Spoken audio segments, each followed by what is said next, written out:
Okay, attention in the poultry barn. We're fixing to start our poultry show.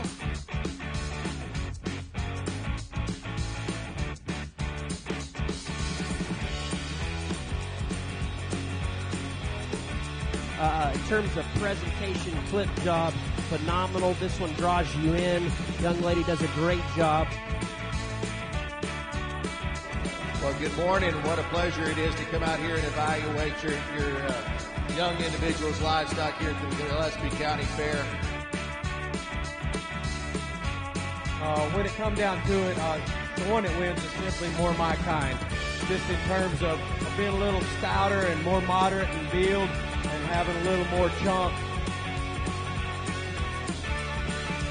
He's got the most volume.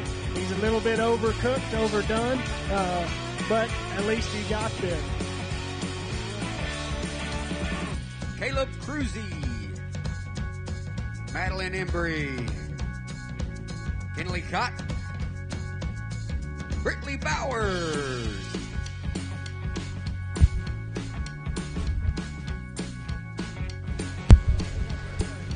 Well, good afternoon, everyone. Thanks so much for joining us. My name is Paige Finley with FbgLive. We are here live at the Gillespie County Youth Livestock Show. And I want to thank you for joining us and for your support of these young people, their families, and all the hard work, blood, sweat, and tears that they put in. Lots of work to get to this point. We have another great show for you. Heifers and steers are going to follow this showmanship show that has just begun. You're looking at the beginner showmanship. We're going to have I hope we're going to have a guest stop into the trailer and give us a quick interview during a portion of the broadcast. But for now, let's just get straight to our show. And again, we thank you for tuning in and joining us today on FbgLive. Here we go, beginner showmanship.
Well, good afternoon, everybody. It's a pleasure being here with y'all today. We're going to sort these kids on some showmanship skills, and there's some things that y'all see that I'll nitpick and pick out with them. But all of these kids are doing an excellent job, so let's give these three beginners a round of applause, and then we'll talk your kiddos.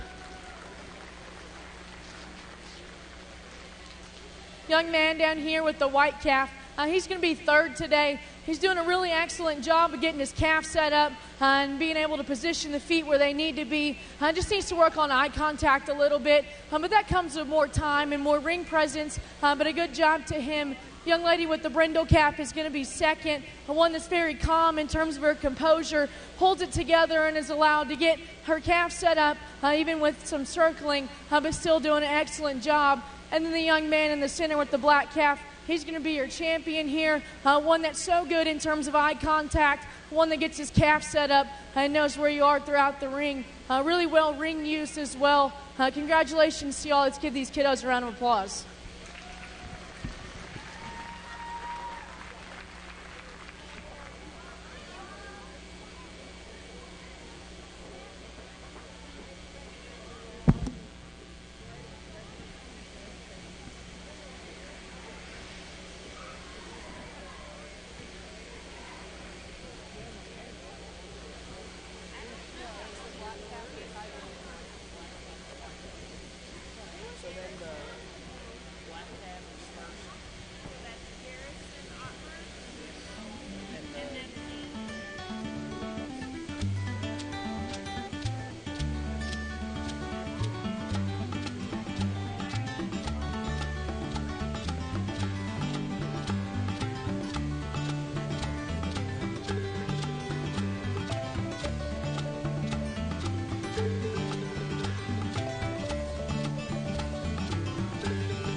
for beginner cattle showmanship. Third place, Tanner Barnett, with the sponsor of that award being Laurel Enterprises. Second place, beginner outstanding cattle showman, Lana Yensky, the sponsor of that award also being Laurel Enterprises. And your first place, beginner outstanding cattle showman, is Harrison Ottmers, with the sponsor of that award being Robert Ashley and Tanya Boner. Congratulations to those exhibitors, and thank you to those sponsors.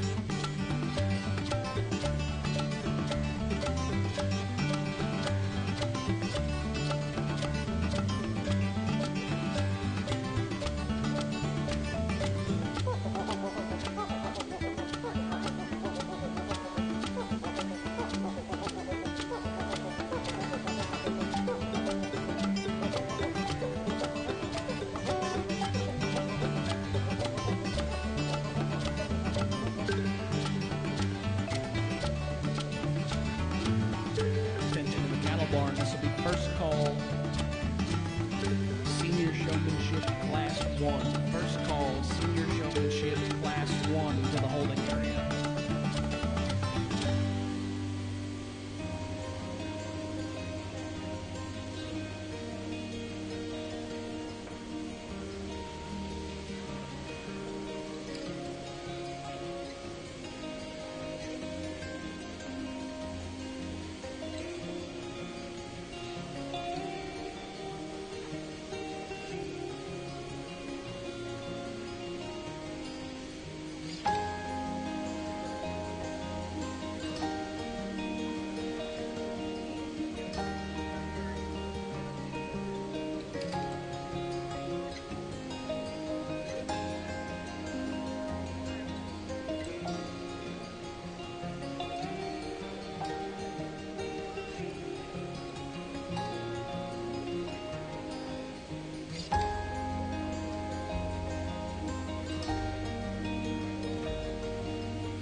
an extremely competitive group of kiddos, and I made them work a little extra harder, and that's something that you could see coming forward just in terms of intensity. Young lady, though, that goes ahead and wins this division is extremely good on the stick. She's so good about her presence and the intensity that she brings, and her answers to her questions were nearly flawless. And so I think that's something that's very important, is to know about your animal and exactly where their faults and good parts are, because at the end of the day, you're trying to show your calf to the best of their ability, and if you don't know their faults, then you can't prevent yourself from getting into some problems. And so the young lady in the front does an excellent job of keeping her heifer collected. The eye contact, the intensity, and the way that she moves around the ring is something that I find ideal. Young lady's white calf here, the one that's going to be second, does an awesome job in terms of intensity and keeping herself together. Maybe just need to handle herself a little differently in terms of when we get them out in the move. Maybe just wants to be a little stiff in terms of the way that she gets that calf to go. And I know he's given her some trouble, but she's kept him together awfully well. So I felt that she needed to slide in that second hole. The young man with the Brangus American calf here has done an excellent job of keeping this one calm and collected. He's been giving him some trouble, but every time you turn around, he's got his eyes on you. He's been able to use the ring to his full potential, and the calf is still set up. So an excellent job to him. As we work down the group here, young man with the red heifer, your heifer is always set up. I'd just like to see a little bit more intensity in terms of the way that you show her. But you do a really good job at presenting her. Young man, I love the way that you set up your silver steer. Just want to see more collection in terms of the way that you get his feet together, maybe a little quicker in the way that you set him up. A young lady with the Hereford calf does a great job on the profile of getting that one set up. Need to work on eye contact maybe a little bit just in terms of where judges are around the ring. Same with you, young man at the back. You're doing an excellent job, and your calf is handling really well. Just need to work on some little things to move ourselves up. Let's give these kiddos a round of applause. They all did an excellent job.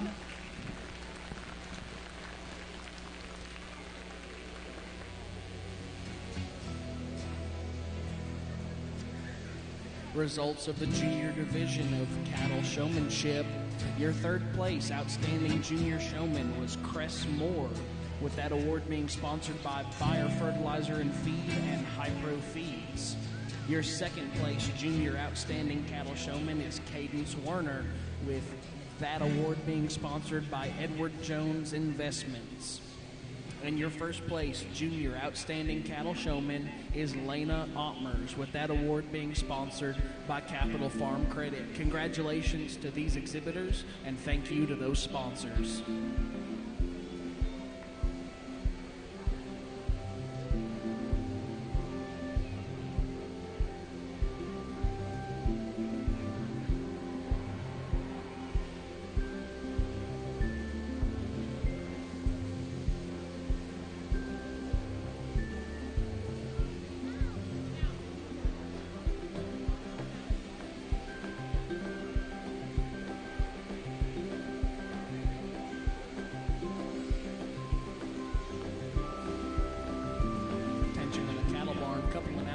First of all, to our showmanship winners, congratulations again. When you were selected for showmanship, you received an envelope with a blank thank you card. As with every other award that we have done so far at the Gillespie County Livestock Show this year, you must fill out that thank you card and take it to the table by the drug testing ring to get your award. Again, that thank you card must be filled out. Also, at the conclusion of senior showmanship, all showmanship winners, please make their way to the photo backdrop for a picture. Again, after senior showmanship winners, please make your way to the backdrop for a photograph.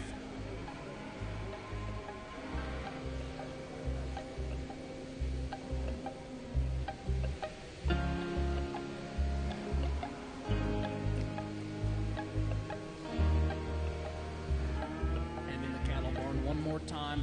This is first call for Class 2 Senior Showmanship. First call, Senior Showmanship, Class 2.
quick reminder, those blank thank you cards that you received as a showmanship winner, those should be taken to Miss Mason DeLong at the table by the drug testing ring. Again, those thank you cards are to be taken to Miss Mason DeLong at the table by the drug testing pen.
Show sticks away because ultimately it's a tool and we don't really need it to show cattle, and so if you can set your calf up without it, that's something I think is really important. All of these guys did an excellent job of keeping their calm and their cool and collected. And there's two out here that I think have sorted themselves to the top, and we'll see them back in the finals for the senior division. We're going to take two of the black caps here in this division to move into the finals.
of individuals here, and all do an excellent job in terms of eye contact and keeping their calm and collection when they're set their calves up. There's some nitpicky things that you can point out in terms of the way that they use the ring, the way that they spread themselves out. We're going to keep the red and white calf in the back, the Hereford heifer, and the Angus heifer here in the front to come back for finals. They all did an excellent job. Give these kiddos a round of applause.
taking a little extra time on these kids, but I think they deserve it, and they've worked extremely hard to get where they are, and this is the county show, and this is where you put the best that you have on the line, and these kiddos did an excellent job, and so I apologize for taking a little extra longer, and I hope that y'all see my reasoning on some things of doing things. I showed many national contests, and one of the most important things when it came down to the bottom line is we switched cattle. And I don't know how many of y'all have seen that, but one thing that I think is very important when you do switch your cattle is to always walk your animal around, because you don't know how the person in front of you just set up your own calf. And so I think that's very important. And the two individuals that sorted themselves to the top did that immediately when they re-grabbed the next calf. And so I think that's something to think about, something to continue to work on. But these individuals did a great job. Young man, you in the front are killer. You get your heifer set up every time. Very knowledgeable about your answers. Use your ring extremely well in the way that you get around, and you space yourself out. A really excellent job. Congratulations to you. Young man, your Hereford heifer is working great for you. You're doing a great job in the way that you hold yourself.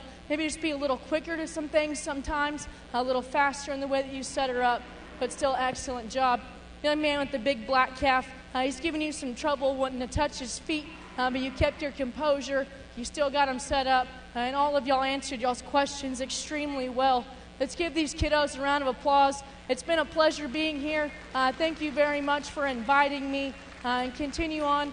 Kiddos, give your parents, your siblings, and your ag teachers hugs. Without them, this would not be where we are today. So congratulations to y'all, and good luck for the rest of the show.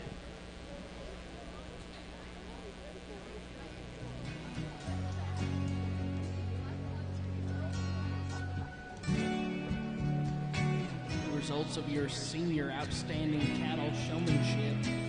Your third place senior outstanding cattle showman is Cade Laney, with that award sponsored by Hill Country Telephone Cooperative. Your second place senior outstanding showman is Kaiser Ottmers, the sponsor of that award being Capital Farm Credit. And your first place senior outstanding cattle showman was Mr. Pecos Worrell, with that award being sponsored by Edward Jones Investments. Congratulations to those exhibitors.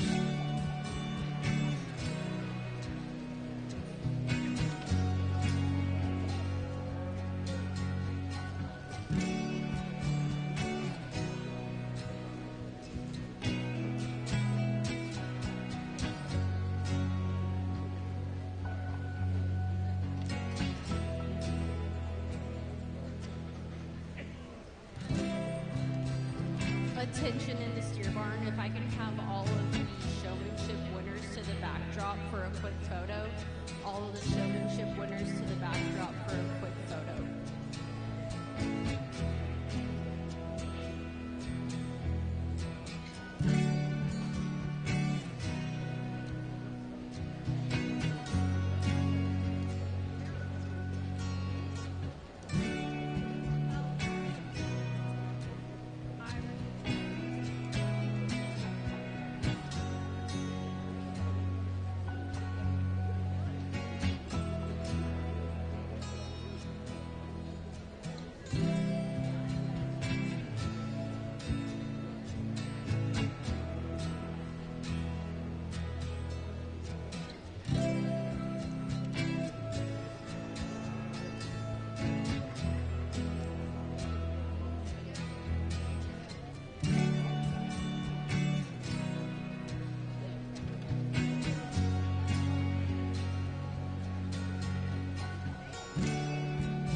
Cade Laney, can I get you to the backdrop real quickly? Attention in the cattle barn, this will be first call, Class 1 Angus heifers. First call, Class 1 Angus heifers to the holding area.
barn. This will be your first call for Class 2 Angus heifers. First call, Class 2 Angus heifers to the holding area.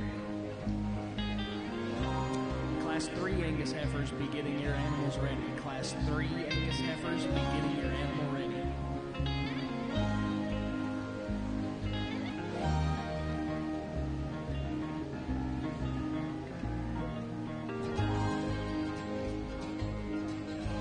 Good afternoon. It's a pleasure for me to be down in the Texas Hill Country with you guys today. This cold weather, we had it yesterday in North Texas. I live about 20 miles off the Red River, and got pretty chilly yesterday. I know it got cool down here, and so I know our cattle are liking it. Whether the people like it or not, I'm not sure about that, but I know the cattle do for sure. Good way to start the heifer show. We got a single entry in this nice little March Angus heifer we got here. And I don't say a whole lot about single entry animals, good nor bad. I just think this is a nice heifer. She's got some good pieces to her. We'll get them back out here in the drive here later on, and we'll discuss the differences between one to the other and that sort of thing. But good way to start our first show here. That's a nice heifer. Give this young man a nice hand.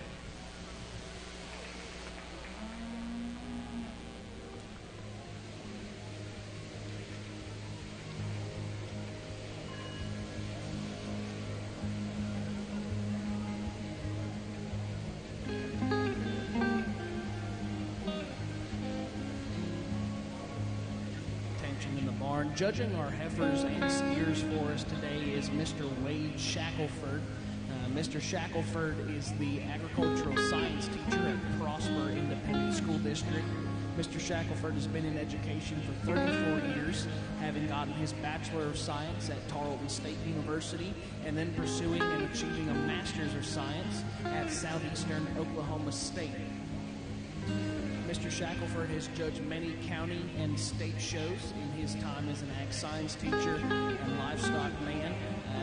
He also raises show cattle, steers, and heifers with his family. Let's welcome Mr. Shackelford with a nice round of applause.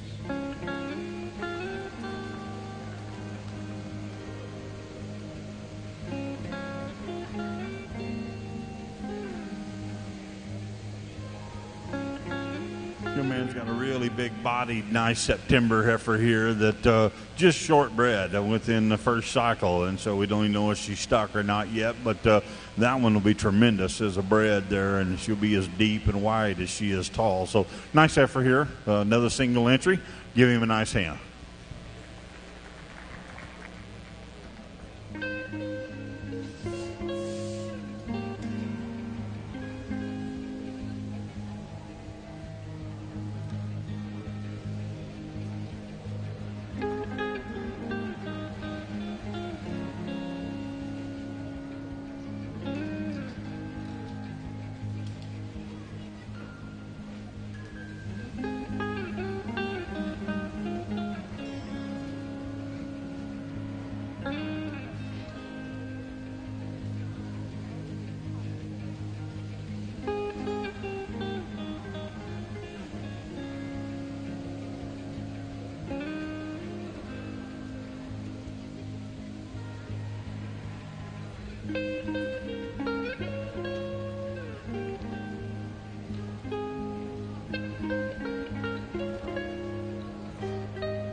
Your man's got a nice red heifer here. It's about 4 months along with calf, and Going to be a really nice bred again there. She's got some good pieces there. We'll talk about each one of the parts and the pieces in each heifer as we get them out here in the drive. So congratulations to him. Give him a nice hand.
Well, we get out here for a champion of our Angus show. We've got the heifers are out of order here. The little heifer didn't want to lead the pack, so we moved this bigger one over in front, and that's all right. It doesn't matter to me how they're lined up. I know what I like and the one that I like the best out here. But as we talked about these heifers just momentarily there a while ago, I think we got a nice small heifer here. I believe she's a March calf, and she's a good-bodied female. I like that about her. I like the spread and shape to her top. I like that big arcing rib as it comes right out the top side of her. Really good in her chest floor. She's got her neck up there on the top side of her skeleton where it belongs. Maybe she isn't quite as flexible off her rear too as maybe the heifer that stands immediately behind her there, that older female. But I think that's a pretty good kind of heifer. No means is she not as sound or anything like that. Maybe just not quite as athletic or flexible off her rear too. Heifer that comes the young man's got here, as we talked about that one. That one there is just short bred, I believe a September, big-bodied kind of female. You talk about a center body cavity in one that opens up with tremendous rib shape, a lot of balance and eye appeal in this heifer here. She too is one that has that cowy look to her at a young age, and so I think this one is going to be really, really tremendous down the road as a bred, and so wish him well with a really nice kind of heifer. And in the perfect world, maybe you take the little heifer's neck, stab it on this bigger heifer, bring it right out the top side of her shoulder just a little bit. Young man does a nice job, though, in getting her presented and keeping her head there in an elevated position. Young man's red heifer that will close our lineup here. The oldest female we got out here is about 4 months along with calf. Again, one of those that is really good in terms of her body shape. Maybe planes up a little bit about her front third. She gets a little more mature out the point of her shoulder and a little deeper about her chest floor in relation to maybe the heifer that stands immediately would be in front of her down here on that middle break. But I think that's a good kind of red female that's sound in her skeleton and makes that young man a nice cow when he gets done showing her on the other side of the show ring of her show career. So nice group of heifers that we got out here. We'll pick our champion from these three class winners that we've got out here. We'll keep the two Angus heifers together, young man. We'll use this one for champion. That will be our reserve. Give these kids a nice hand in this Angus show.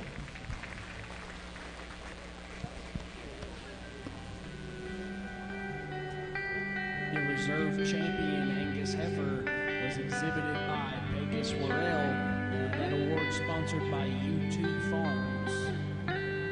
Champion Angus heifer was also exhibited by FbgLive, the sponsor of that award being Las Vegas Angus Farms. Congratulations to those exhibitors and thank you to those award sponsors.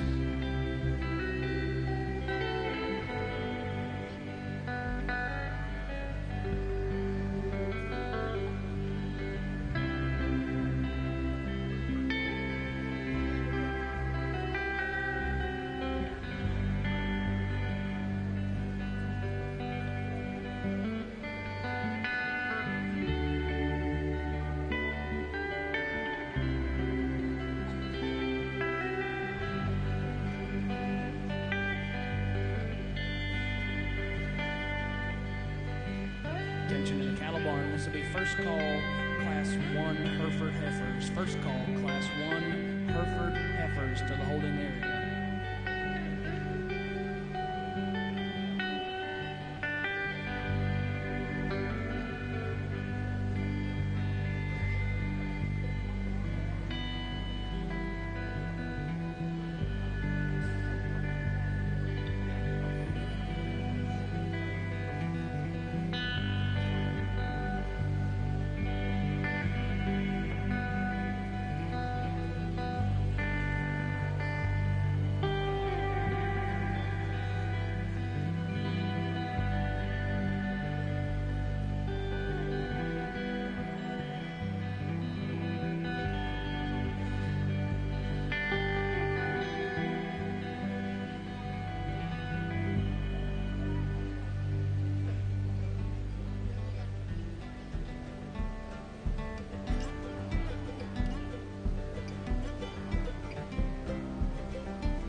young lady's got a really nice Brahman female here. I like this one up through her front. She's really refined about her neck for a Brahman female. She's tall at the point of her shoulder. And for a hump to her hips, she's really level. She's got her tail head in her with the close of her spine where it's supposed to be. Got some rib shape to her. And the best thing about her, for a Brahman, she actually has some muscle and can handle it when she gets out and moves. So only Brahman in the show here, but nice effort, can stand competition. So give her a nice hand here as she leaves our show ring.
February female here. It's got some ribs, some muscle to her, got some look about her. We'll get her out in the drive later and discuss her more. So give this young man a nice hand. Attention to the cattle barn. This will be your first call, Class 3 Hereford Heifers. First call, Class 3 Hereford Heifers to the holding area.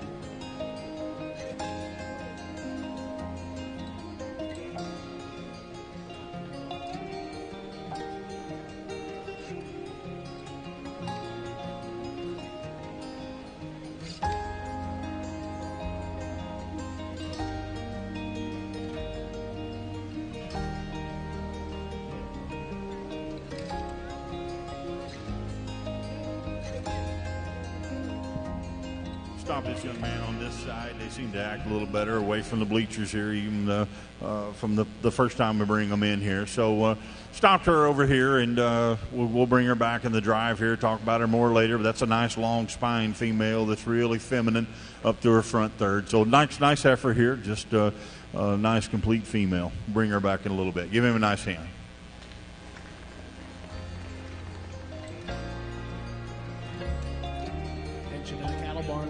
First call for Class 4 Hereford Heifers. First call, Class 4 Hereford Heifers to the holding area.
similarities in this June 20 heifer here that to our first class heifer that was out here. They get a pass for flush mates to each other. I don't know if they're even related, but nice heifer here again, really up-headed, good-bodied kind of female. So I like this one pretty well. We'll bring them back in the drive here in just a little bit.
Heavy bred heifer is still really soft-legged and gets out and takes a nice long stride. Nice heifer here. Give this young man a nice hand. And I forgot to say a while ago that our young lady was out here. These single entries make it really easy on me, so give them both a nice hand. I forgot to say that a while ago.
Close a nice Hereford division here. We got the four single entry class winners back out here. As I said, I don't tell you a whole lot about class winners till we kind of see single entries, till we see the entire deck as it stacks in. And so young heifer here, as she started off this Hereford show, some things I like about this heifer. I really like her at the surface. I like her foot size. I like her bone.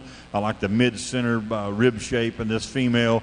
I like how she spreads with some shape to her top. She's a thick-ended kind of female. It's okay if you've got muscle if they can handle it. And this one gets out and takes a big, long, soft stride.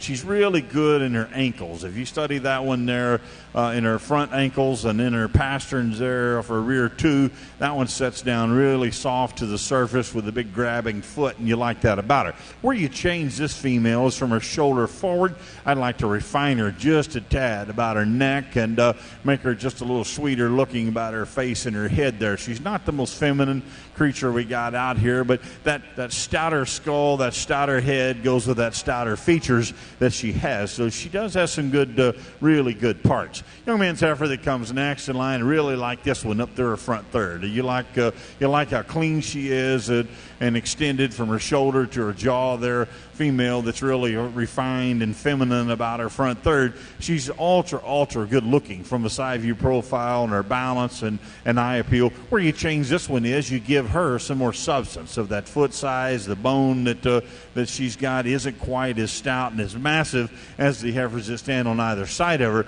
But from just a pure profile balance standpoint, you got a lot of things about this heifer. When we set her in motion, I'd like to free her up off those rear two just ever so slightly as she gets just a little tighter out of her hip and hock to the ground in relation to the heifers on either end of our lineup out here. Heifer that comes next in line, the young lady's got. Same can be said for her. We'll talk about where we would change her first.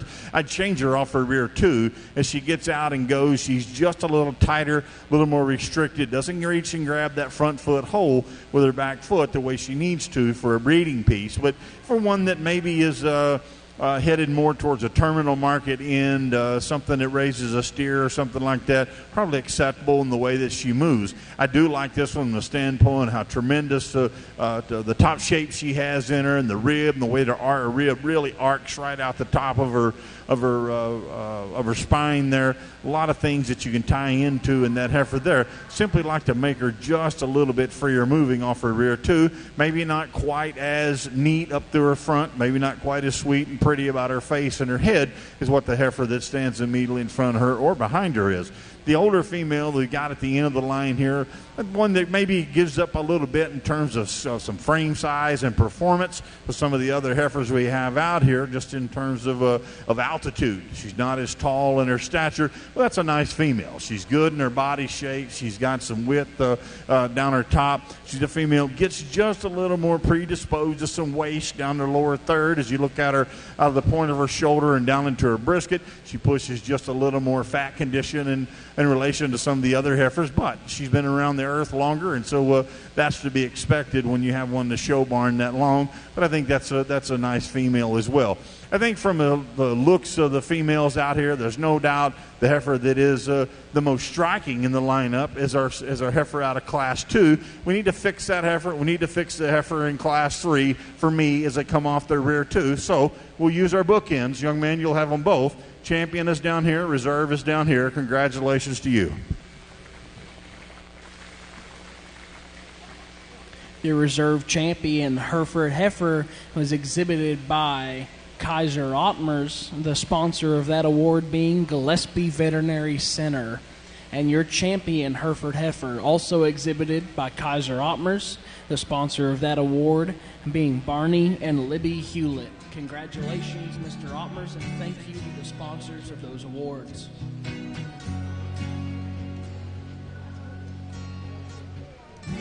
As we move into the mains, this will be first call Class 1 ORB heifers. First call Class 1 ORB heifers.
We just got one nice little main Anjou heifer, April heifer the young lady's got, and I like this one again. From the ground up, she's got some foot size. She's got some bone. Her length of body and her depth of body are very proportional to a heifer this size and this age. Really like the way her neck comes right out the top side of her shoulder there. She's leveled down her top and really sets her tail head in there good and close at the close of her spine there really nicely. So only a single entry in our main on-juice show. Young lady, you'll have a champion for sure. So give her a nice hand, folks.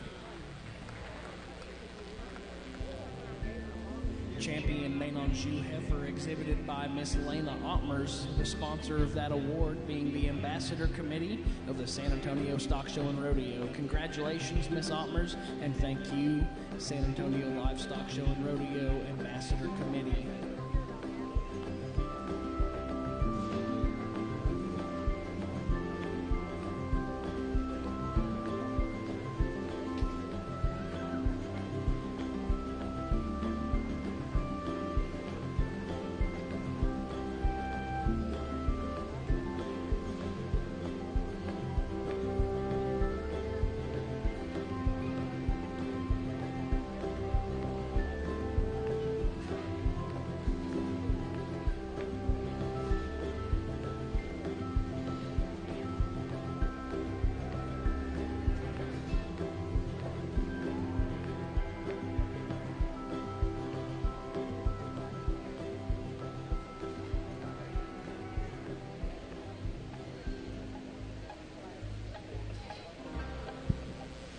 Young man's got a nice limmy here. He says she's purebred, and I do like a lot of things about this one here. Really good bodied and good and level down her top, and got some good pieces to her for sure. So I'm not sure if this is I think we got to bring one more in a different division here, but nice effort in this class, and if not, she's a champion. I don't really know.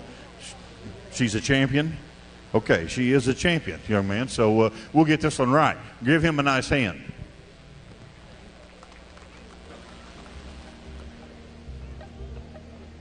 Your champion ORB heifer exhibited by Jace Walber, the sponsor of that award, the Ambassador Committee of the San Antonio Stock Show and Rodeo. Congratulations, Mr. Walber, and thank you to the sponsor of that award.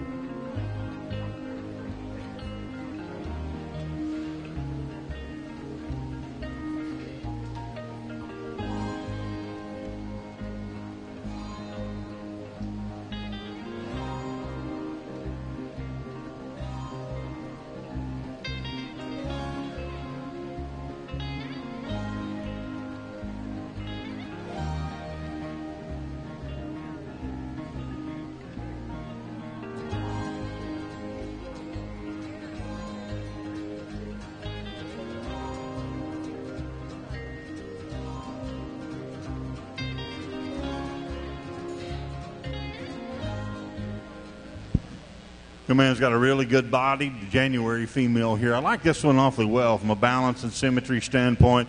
I like where she sets her neck right on the top side of her shoulder. She's really good in her jaw and her neck, throat latch down into her chest floor. That one's got a great swoop to her belly. This is like that Angus female we talked about earlier.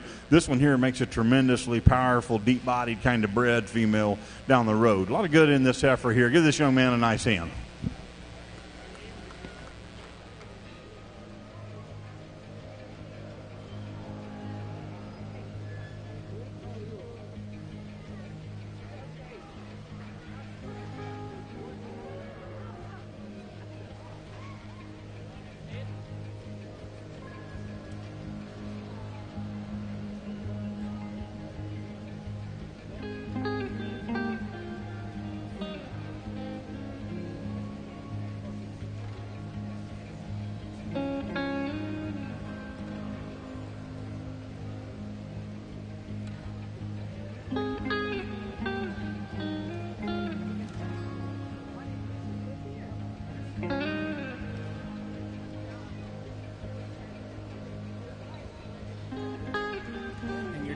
Shorthorn heifer was exhibited by Holt Ottmers, the sponsor of that award, being Jacob and James Yansky. Congratulations, Mr. Ottmers, and thank you to the sponsor of that award.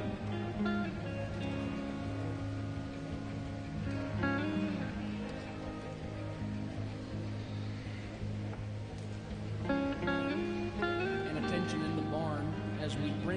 champion heifers. This will also be first call for Class 1 American crosses. First call, Class 1 American cross steers to the holding area.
In the cattle barn, this is second call Class 1 American crosses, second call Class 1 American cross steers to the holding area.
Well, as we come to the close of our heifer show, we didn't have a tremendous lot of numbers, and there wasn't a lot of competitive classes. There wasn't any competitive classes, I guess. It was just in the breeds that we had some competition out here. But as we land in a final drive here, I think we've got a really nice lineup of heifers. It's I'm very impressed with the quality versus the number that came into the show ring here. So I commend you on a nice heifer show. Some good breeding pieces out here, and I know there's some people trying to raise breeding animals, no doubt, here, and I appreciate that. This Angus female is, from the standpoint of body, I think this one's as good as any of them we got out here. I really like that rib shape she's got. As we talked about her, someday when she's a heavy bred, you won't make them any deeper and wider than what this female is. But she's still got a lot of look to her. She's got a great balance about her. I like the link to her front end. There's some good things about that female, and soundness of skeleton is one of those that I really think is a very positive attribute of hers. The Brahman female that comes next in line is very intriguing. As you look at this Brahman heifer, she is tremendously tall at the point of her shoulder, and I think that's where she really draws your attention. As she gets a little steeper out of her shoulder, yes, but I don't see her being over in her knee. I don't think she's labored at all up to her front end. I think that's just a really tall-fronted Brahman female that brings her neck out of her the way she's supposed to, right out the top side of her skeleton. And then being that elevated with that kind of neck gives her a little steeper front. But if she doesn't open up and she doesn't buckle at her knee and those kinds of things, and you got to accept that because that's hard to get in a breeding animal. No doubt, she is one of the more powerful heifers. When you talk about just spread down her top, really a big-ended female, and she represents an American breed, but yet at the same time, she's very level from her hump to her hip. I like where she sets her tail head in there at the close of her spine, and she squares up good for a Brahman female as well, because a lot of times those are really round and they bury their tail head down in them and that sort of thing. And this one here has got a lot of good pieces to her. Maybe she's just a little shallower. Maybe she's not quite as soft-centered as some of the other cattle we have out here, but that's a nice heifer there. That Hereford heifer that comes next in lines, we talked about that one at the surface. I like her foot size. I like her bone. I like this heifer from the standpoint of center body dimension. She's one that's got some good spread and shape to her top. You get up on top of her and you study her as you transition her from her shoulder into her neck and to her head. She gets a little more mature, I guess if you would use that term loosely there, up to her front. She's not quite as feminine, I guess is what I'm saying, up to her front. I'd like to change her, make her just a little sweeter looking through her face and her eye there, but that's a powerful female. And her head, her skull goes with the rest of her and just how powerful she is. The main Anjou heifer we had here, as I talked about that one, her length of body to her depth of body, very proportional. I like that about that heifer there. Maybe as you get her out here in this lineup here, she doesn't have quite as much length through her hip. She shortens up just a tad bit in that regard, but I think that's pretty picky on a heifer that for the main Anjou breed of the day and age we're in now, she can get out and move, and not many of those can anymore, and I appreciate that about that female. And the reason she can is because of her foot size and her bone that she's got underneath her, and the way that she's laid in her shoulder and her flexibility off of both ends of her skeleton. The limousine female, I'm not sure, I think she came out of the ORB breed or ORB division, but a limousine, purebred limousine heifer. I like this one pretty well. She's a good bodied female again, got good swoop to her belly. She's got some look about her from the side view. You got to take the good with the bad if you're I guess in terms of limmies, because all these have a different look up to their head. They're never going to be the sweetest faced. They're never going to be the tightest throated. But when that throat is a little looser like that, she'll grow. She'll have some performance to her, and I think that's a positive attribute about her. Sound in her skeletal makeup. So there's some good things about that heifer there. But, if you want to make her a little prettier, then I would too. Heifer that closes that lineup, great big-bodied shorthorn female. I like that about her. And the best thing about this one is that in terms of front end and where she sets her neck on the top side of her shoulders, that one is really, really striking. You set her in motion, maybe gets up in her top side just a little bit there in her center spine and wants to get up under herself just ever so slightly. But just a nice heifer that at the stand, tremendous balance female that gives you a great, great look. I like these heifers we got out here, if you will. Give all these kids a nice hand, especially our young man with this Angus right here. This will be our champion heifer. Congratulations to him.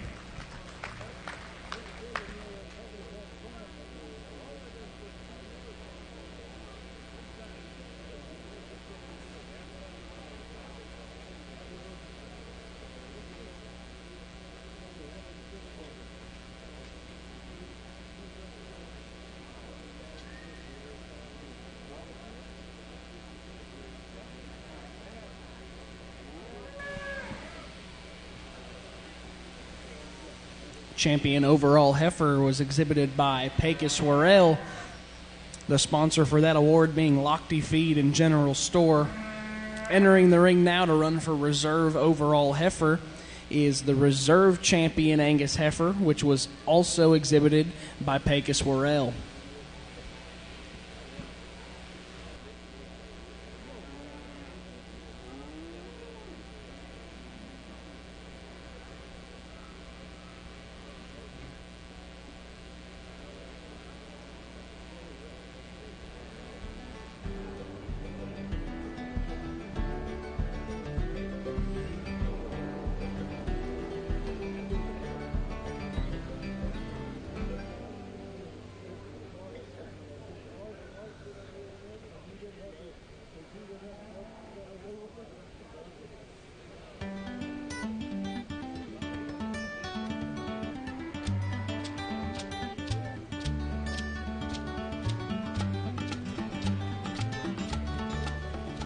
You bring in that reserve Angus female there, a young man that had both of those in that division there. He's got two nice heifers. This one here is a really good round rib kind of heifer. You like that about her. And what I talked about her in the breeding class is where she brings her neck, again, like her shorthorn, right out the top side of her shoulder.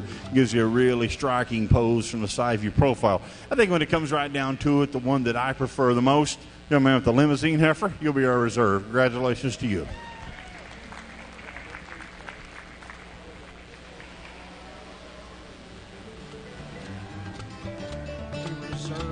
Overall heifer was exhibited by Mr. Jace Walmer, the sponsor of that award being Aaron and Jennifer Cantwell. Congratulations to all these exhibitors again, and thank you to the award sponsors. Exhibitors, please do not forget to fill out your blank thank you card and get it to Miss Mason DeLong over by the drug testing panel to collect your awards.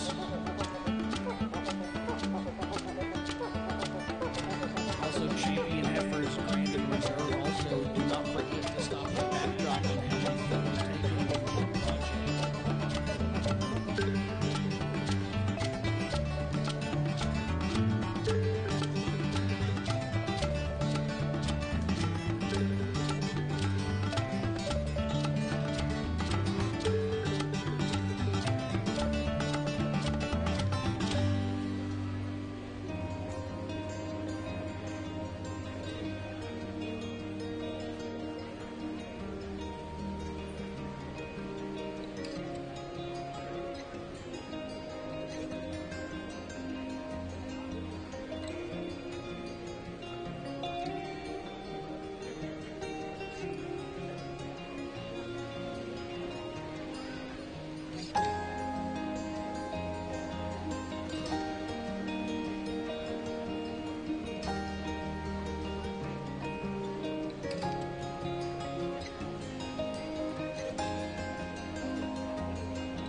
As this first class of American Cross steers enters the ring, that we will make first call for Class 2 American Cross steers. First call, Class 2 American Cross steers to the holding area.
Well, we got three nice steers out here to pick in this lightweight American division here. Steer the first one comes through the gate. It's going to stay in that position here. I think this one commands your attention from the surface up. Big-footed calf, one that gets out and reaches and grabs, got plenty of body. Steer that's got plenty of muscle in his top and his hip. Is he the most striking up to his front end? No, that probably that award goes to our steer that closes our line up here. But I think he's very acceptable up in his front third. He's a steer that he's still got more gas in the tank. There's no doubt this calf is not ready at this weight today. But as we work into a major show time of the year, this guy's got enough body and enough softness about him and plenty of muscle that we feed that one into just a nice kind of placeable American type steer as we go on down the road. Steer that comes next in line, there's no doubt if you like them big top, you like them big ended, you like them big ribbed, then you like a lot of things about the steer. And I do too. I like that about him. I like this steer. When I get up on him, he opens up and spreads with the most natural shape and width down his top and back into his loin. You get in behind him, he's the steer that is the thickest. When you set this guy in motion, that's where we need to fix him. He gets a little more upright in his shoulder. He's a little out at the ground when he wants to twist off those front two. Doesn't get out in stride quite as well as as the steer that stands immediately in front of him. The steer that closes our lineup, he's a little stilty as well off of his all four corners. A steer that gives up quite a few pounds to these other two steers, and just his overall appearance. He isn't quite as deep and soft in his body makeup, but he is a steer that squares up nice up high. He's got a good hip laid into him there, and I like that about that steer. And as I said, he wins the award for being the most striking up through his front third of the trio of steers we have out here. But at the same time, he's a little more prospecty. He's a little more immature at this stage of his life in relation to the market more looking steers that we've got out here that stand first and second in class. So anyway, nice class of steers. We got a nice class winner, young man, right there. Give them all a nice hand.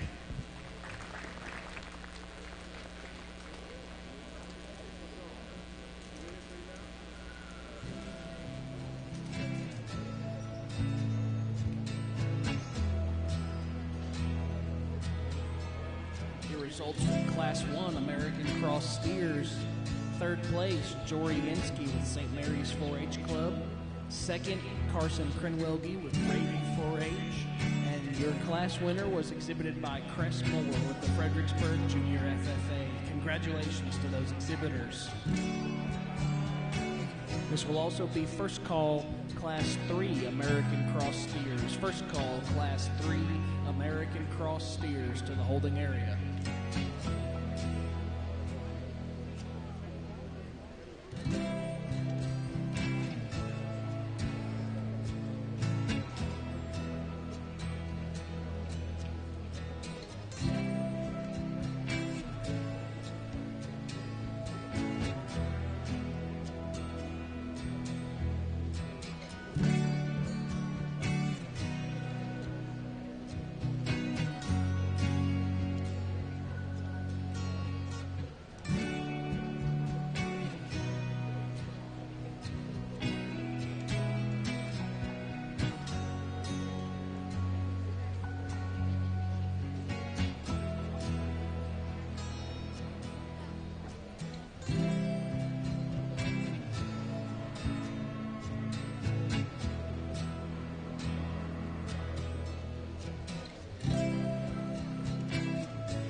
Gillespie Cattle Barn. This will be your second call, Class 3 American Cross Steer. Second call, Class 3.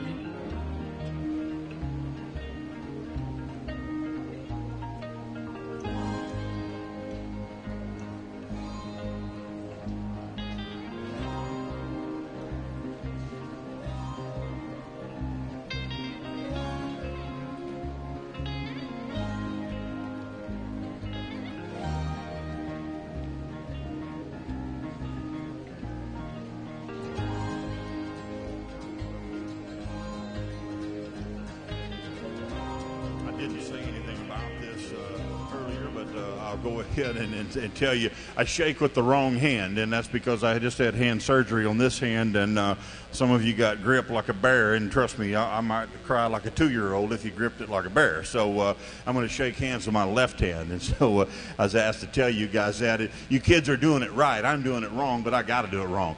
This class here, it presents some challenges. There's no doubt about it. I think as you study the cattle that we got out here, I think the steer that is the combines the most things in terms of combination of putting some skeletal integrity with enough muscle, enough balance, enough look to him. He's the black steer that wins our class, and I think that calf does so fairly handily from the standpoint of, I think this guy here is just so much sounder out of his front shoulder and his knee to the surface as he brings his hind wheel down to the ground. Maybe you say, well, he needs to be a little more attractive out of his rear too as they hit the surface, and I might agree with you there. I don't know that he is the most attractive steer off those rear two as they hit the surface, but the one thing I am comfortable with is how he hits the surface, and he gives himself some flex and some angle.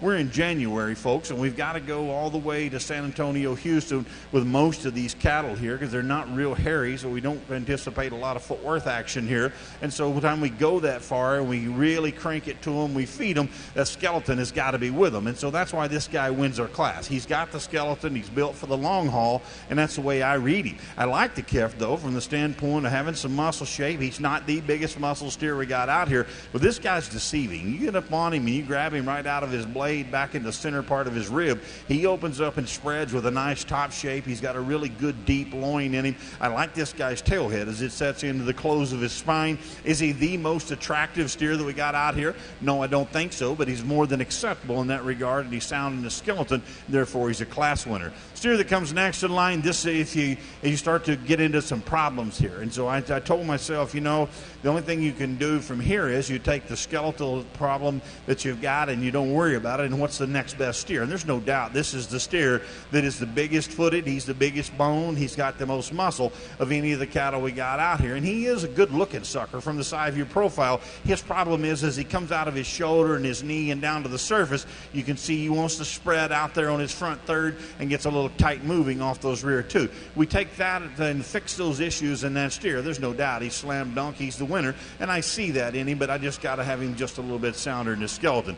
In terms of just pure shape in their top, there is no doubt the biggest back steer in this class is coming right here. There is that dude is tremendous out of his shoulder. He's deceiving. You look at that guy from the side view profile and you think, you know, he could use some bigger foot. He could use a little bit bigger bone for a market steer. He isn't one that just really looks powerful from that from a skeletal standpoint, but from a muscular standpoint, there is no doubt that steer is the most muscular steer, probably that puts the most good pieces together in terms of muscle that we got out here in the class. He's really neat up through his front third. I need to make him bigger in his skeleton, and I need to make him just a notch sounder in his skeleton. That's why he goes third and not second. Steer that comes to the close of our lineup here is a big-footed, big-bone, rugged-built kind of steer.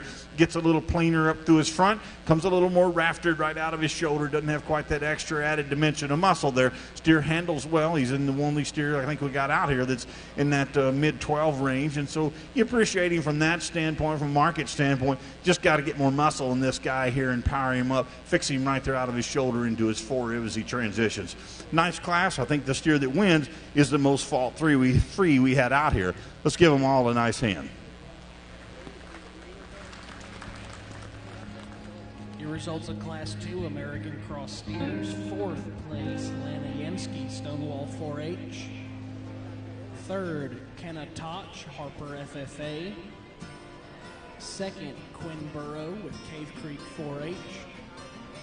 And your class winner was exhibited by James Yemsky with the Fredericksburg FFA.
project ready for when we call.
watch the classes come and they go and that sort of thing, and you always hope that here comes that one. And so in this class here's the one. I think this is a nice calf here. He's one that we talked about slick-haired cattle, and he's headed to the gate right there.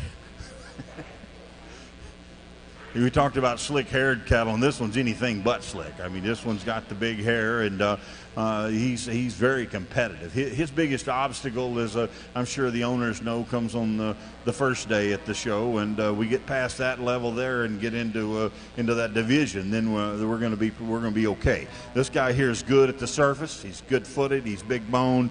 He's got great rib shape to him, and underneath that hair there, that guy's got some muscle. There's no doubt. You get your hands on that guy, and he opens up with some spread to his top. He's a good deep loin kind of steer that feels good back over his center into his last rib there. He's a steer that opens up with enough muscle when you get right in behind him. I'm not going to tell you he's the thickest ended steer that we've got in the class. I think a Brahman steer that comes next in line probably is the most naturally biggest muscle steer we got in the class. But just in terms of combination of things and having enough hair at a hair show to make him look the part and be the class winner today, I think this guy here is our handy class winner. So congratulations to you.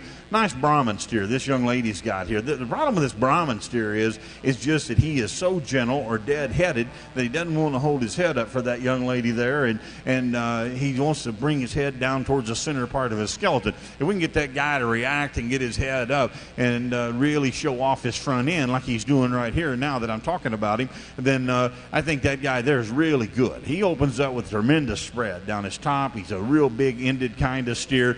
He's a steer that feels pretty nice back over his center into his last rib. Is he as soft in his makeup? I don't think so, and he doesn't have the hair for sure, but I don't think he's quite as soft as what the lead steering class is. This guy, when he set him in motion, he's a little still in that adolescent stage. He's plenty sound, but he's still a little bit of that young adolescent American stage. He wants to roll on his ankle just a tad bit, and I'd set him down just a little more comfortable in that regard. And by the time he's there for San Antonio or wherever, that guy will be fine and gets on that carpet down there. I think he'll move good enough for this young lady. Nice steer here, young lady, in second. Steer that comes third in line. There's some give and take in this third and fourth. We chose to use the steer in this third hole here. I think it's just a little trimmer in his makeup. He's a little more high cut ability. There's no doubt this guy here opens up with tremendous top shape.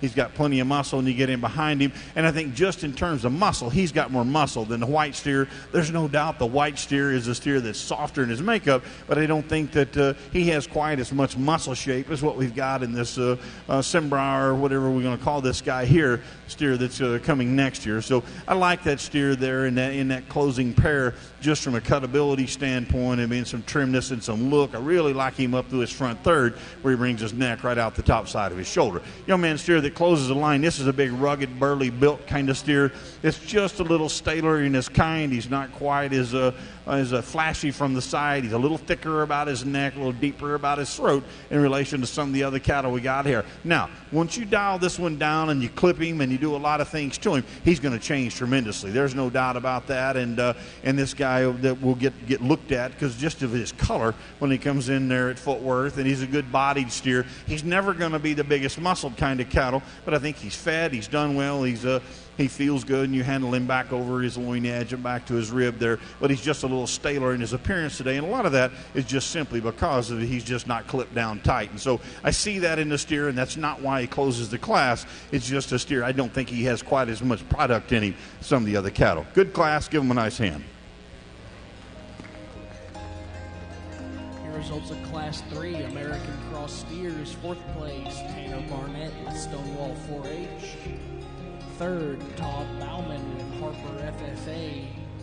Second, Lana Yensky with Stonewall 4-H. And first, Garrison Oppers with Cave Creek 4-H. Congratulations to those exhibitors. As our first place American crosses make their way back into the ring, this will be first call Class 1 Angus steers. First call Class 1 Angus steers to the holding area.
Before we get to the champion lineup, our American division, young man out of the lightweight class. As we talked about that class, there was 3 in that class, and this guy here was a handy winner for me. I liked him really well, and from his athletic ability on his feet and his legs, just here that's still got a lot of gas left in the tank there, and he's got time to do that because he's soft enough in his body, and he's got enough muscle shape there to make a nice market steer. Steer that comes out of the middleweight division, I don't apologize for that steer at all. There's a lot of good in that steer.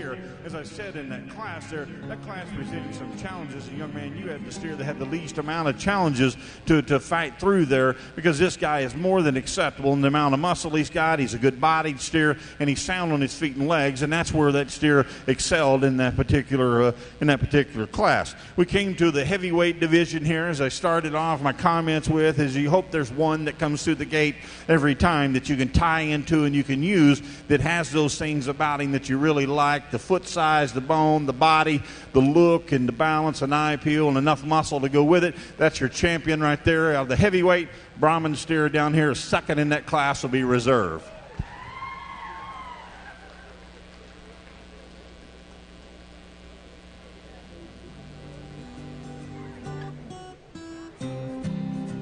Your reserve champion American cross steer was exhibited by Lana Yansky of the Stonewall 4-H. The sponsor of that award was Yansky Farm and Ranch. And your champion American cross steer was exhibited by Garrison Ottmers of the Cave Creek 4-H. The sponsors of that award being Lyndon and Janice Warman. Congratulations to those exhibitors, and thank you to our sponsors.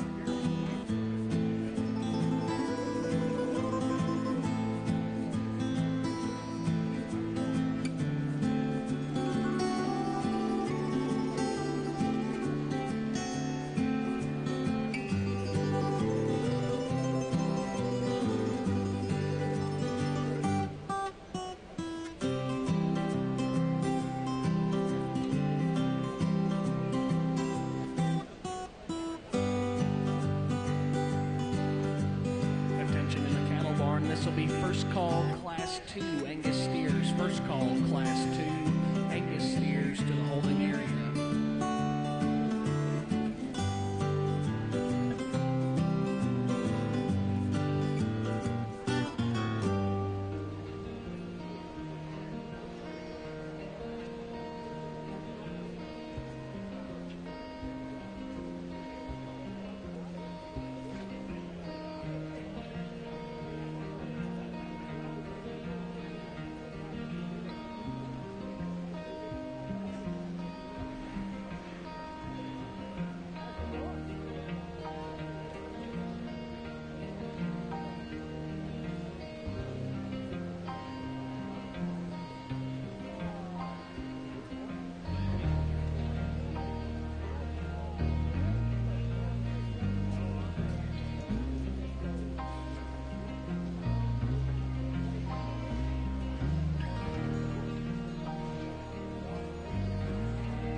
got a pair of steers in this class that I think both of them are adequate in their muscle. I'm not going to say there's a big, huge difference in muscle. I like the way both of them handle down their tops. And, the one thing that for lighter weight, 960 to 980 weight cattle, they've got some condition on them, but they're a long ways from being there, and they're supposed to be a long ways from being there. We got to have them big enough from a market standpoint. And these cattle here, especially our class winner, that's straight away from me here, the young man's got, I think this one's got a lot of gas left in the tank. He's so youthful up to his front. I like his extension from his shoulder to his jaw there. He's a steer that measures well down his top, and he's proportional in the way that he comes out of his top, and he's deep in his loin. He's a steer that's got enough muscle again. When you get him behind him there, I think the steer from a center body standpoint maybe has just a little bit of a depth of body advantage. I'm not going to tell you he's any better into his flank, because that's where I'd fix this guy. I'd bring him down on his flank just a tad bit, but I think he's got enough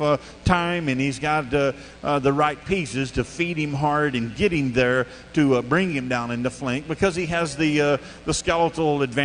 I think he's the most athletic of that pair of steers, is what I'm saying. The steer that comes second, he's the steer that is the boxier built of the two. If you talk about one that's level from his chest forward, his sheath, and back into his flank, he's as level on top as he is on bottom. And I do like that in the steer, and I like the turn and roundness out of his hip there. And I don't say he's a round steer. I'm talking about the turn and shape of his muscle there. I like his foot size, and I like his bone. What I don't like is he wants to twist out of those front two as he comes to the surface. You look at that guy from a side view profile, and the top of his shoulder and the point and his knee all get in a line there, and nothing can give, but the toe has got to come out. And so we twist that guy up on his front end a tad bit, and he wants to be a little stilty off his rear too as well. Need to change that in that steer, maybe make him just a shot more youthful with a little more extension up to his front. But a steer that in terms of just some body shape and some rib, I do like that about the steer. And I prefer him into his rear flank, as I said, skosh better than I do my class winner. But I thought the class winner had the most combination of things, and especially some time left and some gas left in the tank to go on and get there and make a nice market steer. Give these young men a nice hand. Your results of Class 1, Angus steers, second place, Hagen Jacoby with Fredericksburg FFA. And your class winner was exhibited by Strand Moore, also with Fredericksburg FFA. Congratulations to these exhibitors.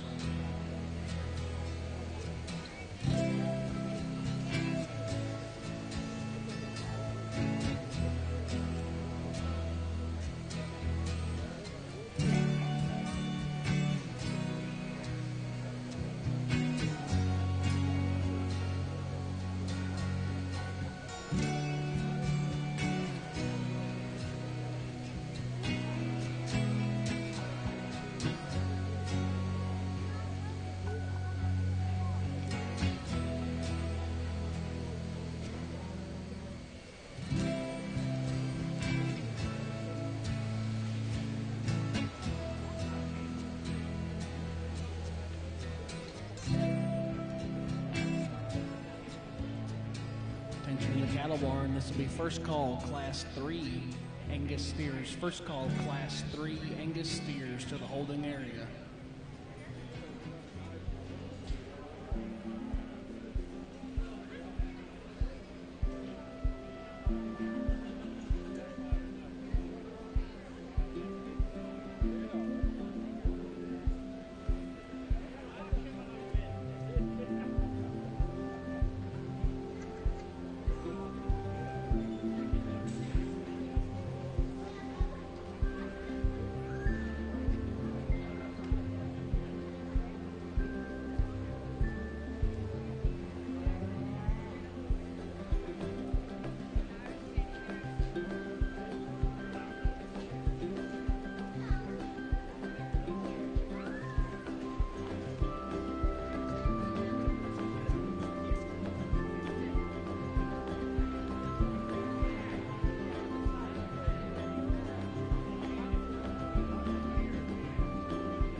again, in terms of combination, the youngest showman out here needs to win. I say youngest, the smallest of the two out here. I would assume he's youngest.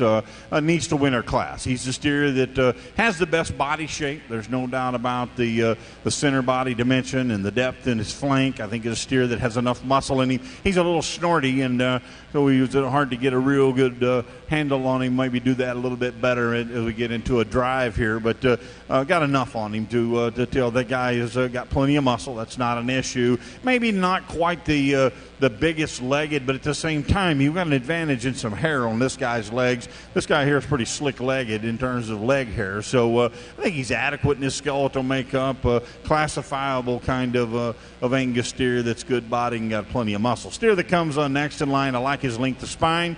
I like that guy in terms of muscle. He is the most muscular of that pair of steers. If you study that guy down his top and out of his hip, he's a good square-ended cattle. When you set him in motion, though, he wants to drop his pins, get down under himself a tad bit, and narrow up as he goes away from you. We need to fix that in that guy's skeleton there to move him above this steer here. I think it's just a little more of a combination kind of steer the young man's got here to win our class. Give these kids a nice hand.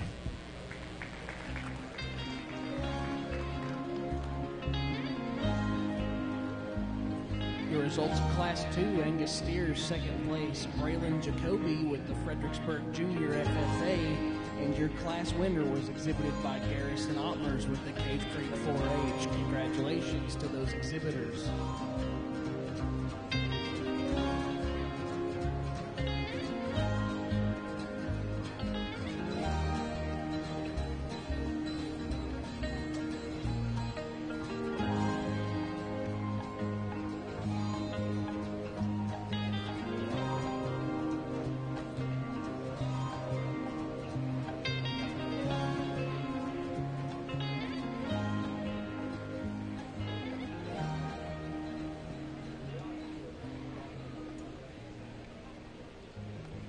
Attention in the cattle barn, Hereford exhibitors, be getting your livestock ready. Again, Hereford exhibitors, be getting your livestock ready. They will be called for shortly.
made an extra lap with these cattle here. I think the one that's the most coordinated in the East of Winter class, and that's a young man steer here. I like this steer from the standpoint of length of his spine. I like him up through his front. He's a steer that lays in really flat and neat at his shoulder. He's got enough muscle up high there to be a class winner, and he handles well back over his mid to last rib. And so I like that about the steer. Is he the thickest of the two steers we have out here? No, I don't think that award goes to this steer. I think he's adequate in the amount of muscle that he's got. And for an Angus steer, yeah, he probably has enough muscle, but you're not going to walk in there and say this guy just blows me away with the hip shape that he's got. I think he is a steer that's really complete, and I think he is adequate in his muscle shape, but I think the heaviest muscle goes to the really choked frontage steer that's going to come second class. The steer that comes second in class gets a little shorter in his kind. He doesn't have that extra added length that our class winner has. Now, I do like his neck where it sets on the top side of his shoulder and it comes out of. This is a good stout jawed steer, and I like that about him. And that jaw is indicative of his body, as he's a big, wide top steer with some muscle to him. You get right in behind him, and I think he wins that advantage, no doubt, in terms of muscle. On the top side of him, maybe he's just a little crestier on the top side of his neck, and you'd want to fix that in the steer. When you set him in motion, he's not near as coordinated. He wants to get outside of himself, and as he gets out and goes, he gets good flex into his hock, but he's just a little outside of his skeleton, turned just ever so slightly off his front too, out on the move as well. So I don't want to sound like I'm just a big heifer judge and they all got to be sound, because I know we're raising steers, but I do see some differences in the pair. That's not why the calf is second. This calf here, I think, just more product in terms of length of body and a good-looking show steer package in that guy. This guy here, yeah, he's got a lot of muscle in him, but he's a little shorter, more jammed up in his kind. Nice class, nice pair of steers. Give him a nice hand.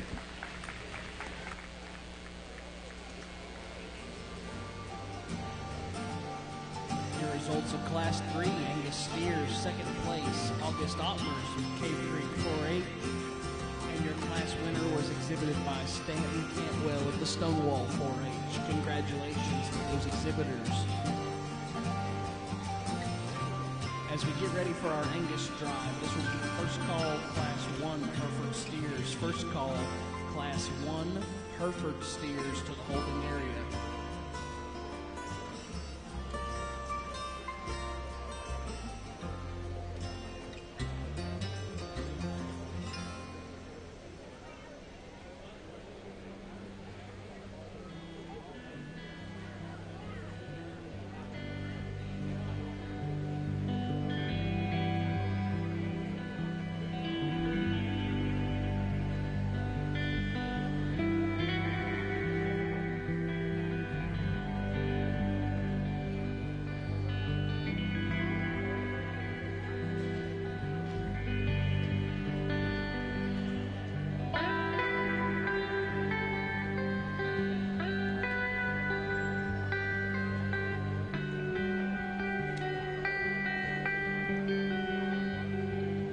Attention in the swine barn. If you are crawling around on pig pens and messing with a power pole, it's suggested that you stop immediately.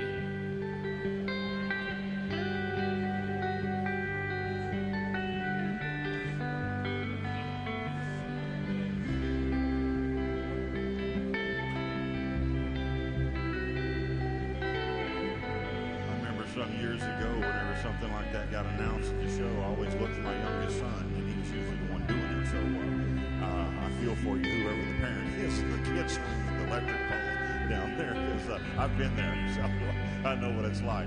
The steer that comes out of that lightweight class there, I like that one pretty well from the standpoint of a youthful steer that's got some look about him up through his front third. He's a steer that's good center body. So commented on him in class. He's not the stoutest steer that we saw, and you know, he could be just a skosh deeper into his flank, but I think in time that calf gets there, he's pretty immature at this stage of his life, and you know, he's got enough grow and enough extension to him to make a really good kind of market steer. But today in this heat here, he looks just a little immature, a little prospecty in the way that he comes to the show ring. changed gears quite a bit when we moved to the middleweight steer, a steer that's got some maturity about him. You can see that steer from his chest floor to his midrib and back to his flank. He's a steer that has got enough balance to him in that regard. He's one that maybe not the most rocket-fronted. He sets his neck on the top side of his shoulder, and so that gives him an advantage there in lots of places just because of his neck placement. It isn't as long. It's not as extended as it steers on either side of him, but where it sets in his body is the right place. And so I like that steer from that standpoint. He's a steer that, in terms of just muscle shape, more than adequate in that regard, but he's not just tremendously powered up, Kev. I don't think any of these steers in this lineup here are the most powerful ones, maybe that were in their classes even. I think they were just a combination kind of steers, and I appreciate that steer from a combination of some balance and symmetry and some good center body, good feed ability kind of cattle. The steer that closes the lineup, really, really long spine steer. And I like that about him because he maintains his top line integrity with that extra added length. I like where his tail head sets in there at the close of his spine. He's got enough spread and enough shape to his top to be a class winner. And I think you get him behind the steer. He's not going to blow you away in terms of muscle, but I think he's at more than adequate in that regard. And I like that calf in terms of his sound of his skeleton. And that's where he won that class. He was just the most athletic of that pair of steers there in that last class. So nice class of, or nice lineup of Angus cattle we got out here. I guess the one that probably puts the most good things for me together today, and I think he is the most market-ready package, is the heavyweight steer. Congratulations to that young man.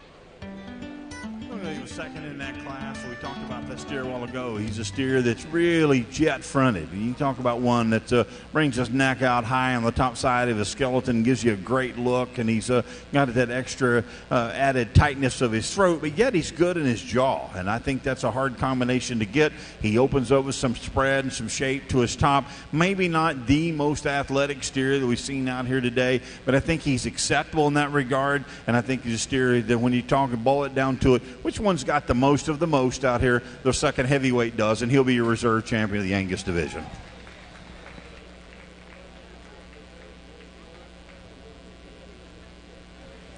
Your reserve champion Angus steer was exhibited by August Ottmers of the Cave Creek 4-H Club, the sponsor for that award being Donnie and Linda Ray.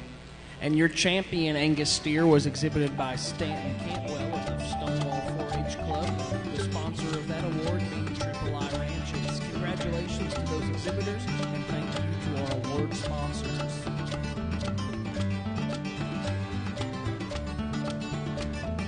Attention to the cattle barn, this will be first call Class 2 Hereford steers. First call Class 2 Hereford steers to the Holden area.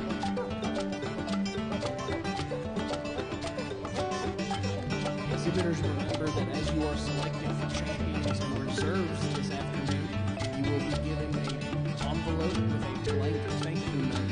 That thank you card must be returned to Miss Mason DeLong at a table over by the drug testing pen in order for you to get your awards.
single entry here. Really a tall frontage steer that for a lighter weight kind of steer has got lots of good to him. He opens up with a lot of spread and shape, and his top's got enough center body to him, enough muscle to get in behind him. He's not the most powerful skeleton steer that we've seen today, but for a lightweight steer, I think he's more than adequate in that regard. Maybe just a little steeper out of his shoulder, but I think he's acceptable, and then got plenty of soundness about him to make it to the end of the line here. So nice calf, single entry in class. Give him a nice hand.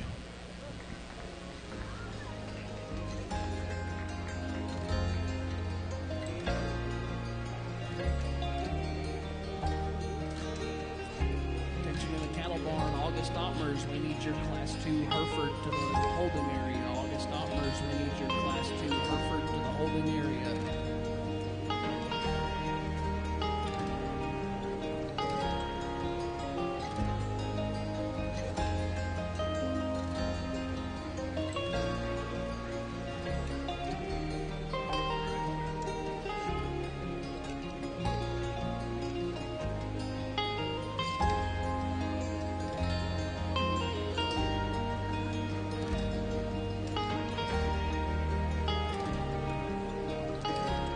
In the cattle barn. This will be your first call, Class 1 Shorthorn steers. First call, Class 1 Shorthorns to the holding area.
Sort of thing. It's for me, I think the handy winner is the young lady here in the gold top. I like this steer pretty well. This guy here, from his chest floor up to his jaw and to his front 1/3, really neatly put together. That's a long spine steer too that maintains a lot of top line integrity. As we talked about him, that Angus steer a while ago, having a lot of top line integrity.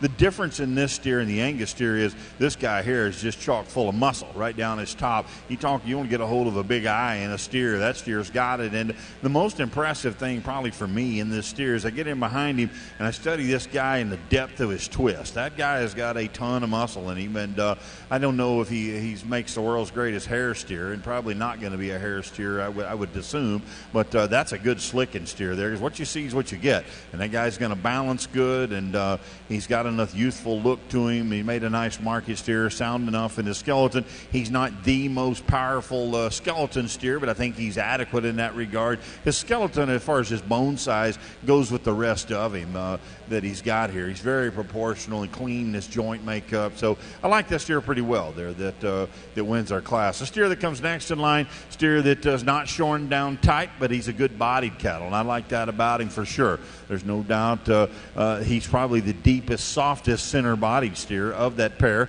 He's a steer that's really tall and elevated at his front 1/3, and that works to his disadvantage because he gets just a little more forward into his knee. He wants to twist out on that left front just a tad bit. When you watch the pair of cattle go away from you, I don't think we come with quite as much depth to our twist. We don't have quite as much flare to the center and lower part of our quarter as what we have in the lead steer in class. He's a steer, though, that when you take him down, you dial him in with a pair of clippers and you give him a better look off of his hind leg, because they grow every hair in the wrong place when they're not clipped off their hind leg. But when you do that with this steer, that'll change him quite a bit. He's always going to be a little bit more forward in his front 1/3, but that's a big-bodied, heavyweight kind of steer that you got to appreciate for making it this far down the road, being at 1,400-pound range. But nice class winner here. Give them both a nice hand.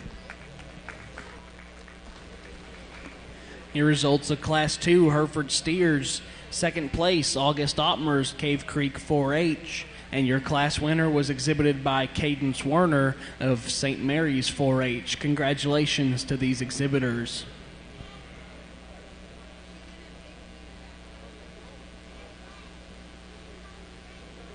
This will also be first call for Class 2 Shorthorns. First call, Class 2 Shorthorns. Start making your way to the holding area.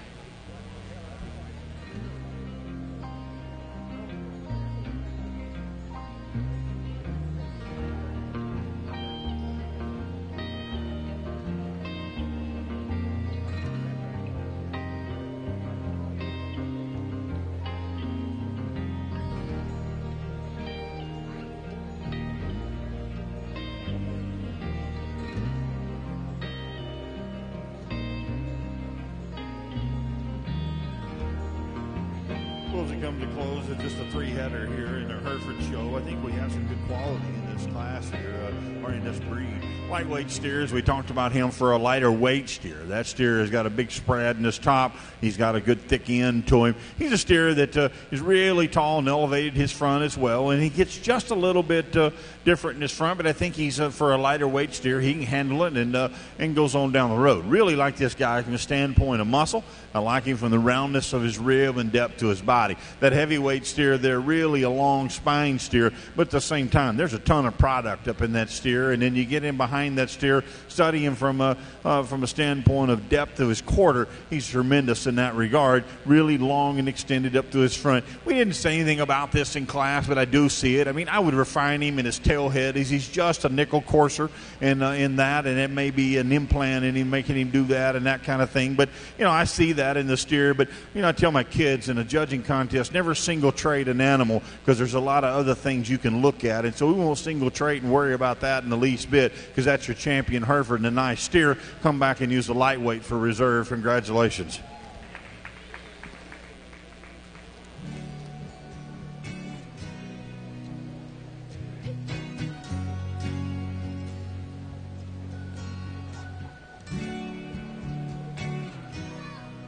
Your reserve champion Hereford show steer was exhibited by Quinn Burrow, the sponsor of that award being Bayer Fertilizer and Feed.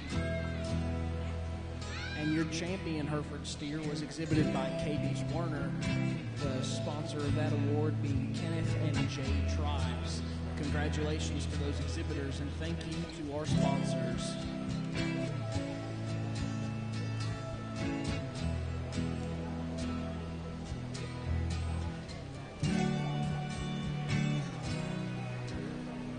Attention in the cattle barn, this will be first call Class 3 Shorthorns. First call Class 3 Shorthorns to the holding area.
Cattle Barn. This will be first call Class 1 Black and Red Exotics. First call Class 1 Black and Red Exotics to the holding area.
Well, I had our staff, show staff.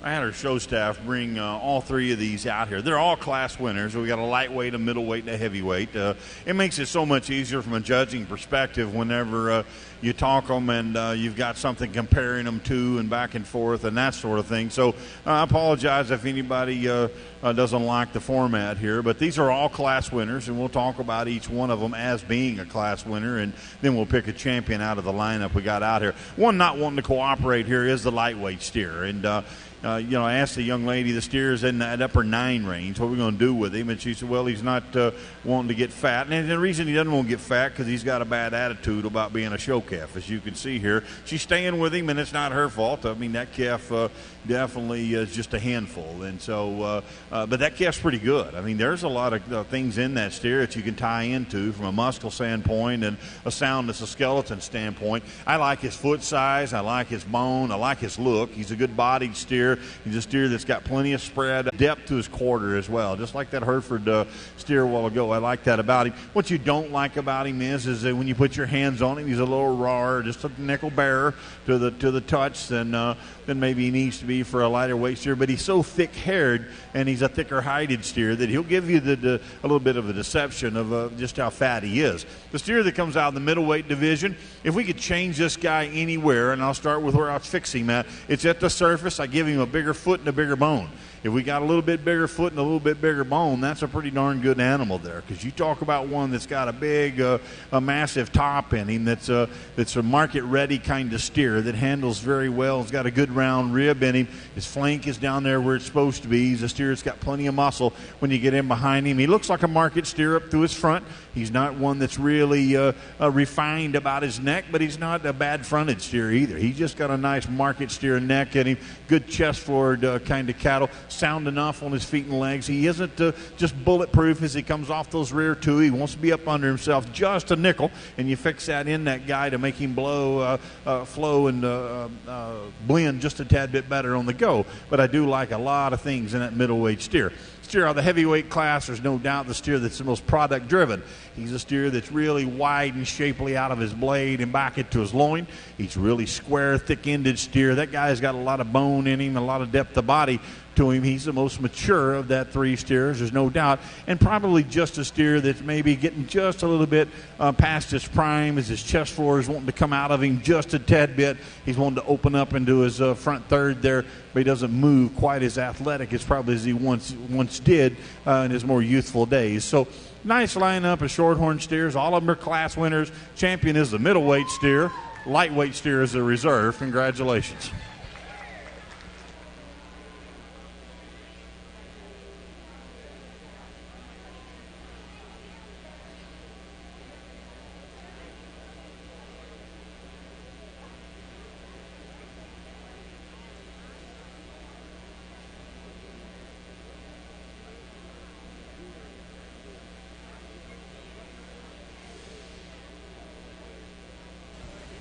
Your reserve champion shorthorn steer was exhibited by Jory Yansky, the sponsor of that award being Lochte Feed and General Store. And your champion shorthorn steer was exhibited by Tanner Barnett, the sponsor of that award being Jordan Cattle Auction. Congratulations to those exhibitors, and thank you to our award sponsors.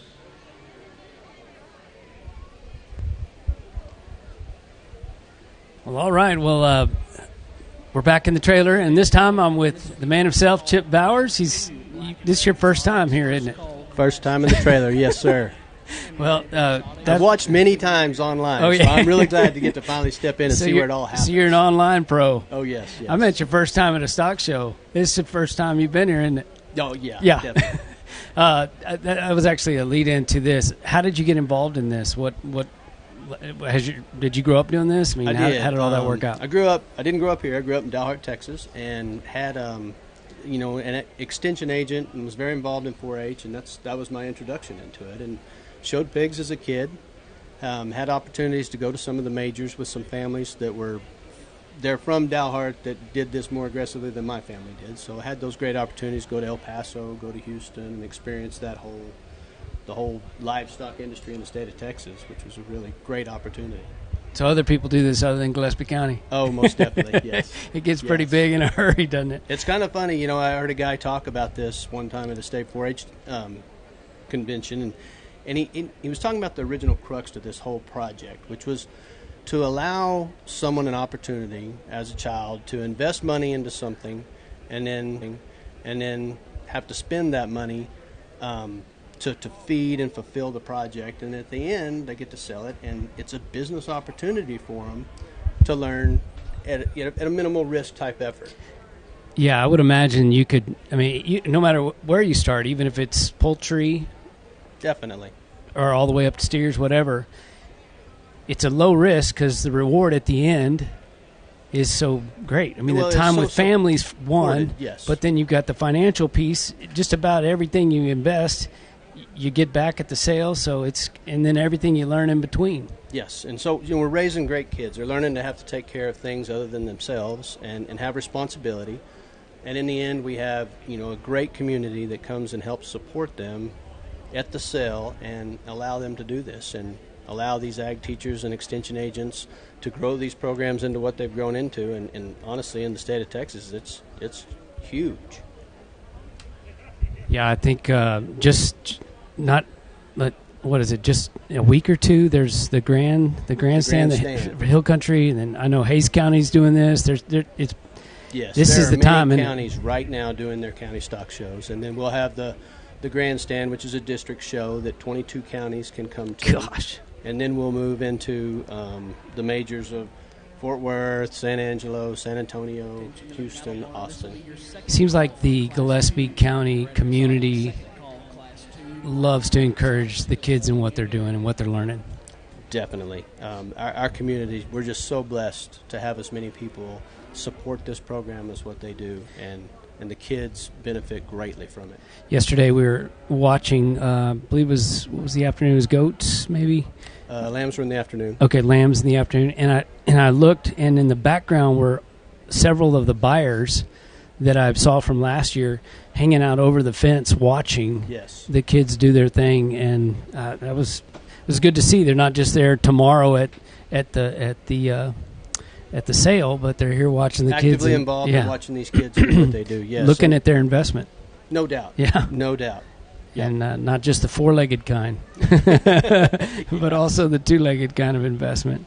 Yeah, neat community. Now, explain to me how the scholarship, how does that work? There's a board, and how did that come about? Has that been all along, the scholarship in these kids as they move on to? For the scholarships that, so what we do as the Gillespie County Youth Livestock Show Board, we, as part of the funds that we receive, we give scholarships to seniors. And so these are scholarships that are directly from the Livestock Show to kids that have been actively involved. And that's another way for the show community to give back to those kids. So not only do they have the opportunity to do this project, go to the sale and receive funds there, as seniors we're awarding them an additional scholarship to go on and further their education. Got it. So if they choose to continue to be involved in this and study it in college and things of that nature, there's help for them to do that.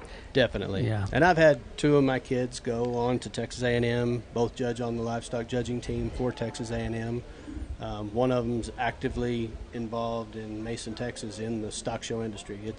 He actually has a job and makes a living. How about that? In this business. Now, Britley was in a trailer on a little interview yesterday. It was good to catch up with her a little bit.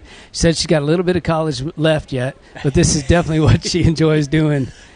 I'm going to just say, fortunately for someone like her, she received a lot of scholarships. And a lot of scholarships came through this program. Houston Livestock Show Scholarship, San Antonio Livestock Show Scholarship.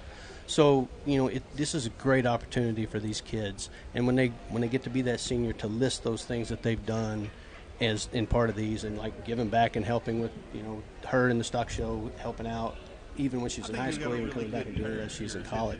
All right, well, it looks like the judge is chatting here. Let's go back to him here for a minute. The steer that is the best body of that pair of steers is going to come in second. There's no doubt in my mind. Anyone else that's around ringside can see that that's an ultra good bodied steer.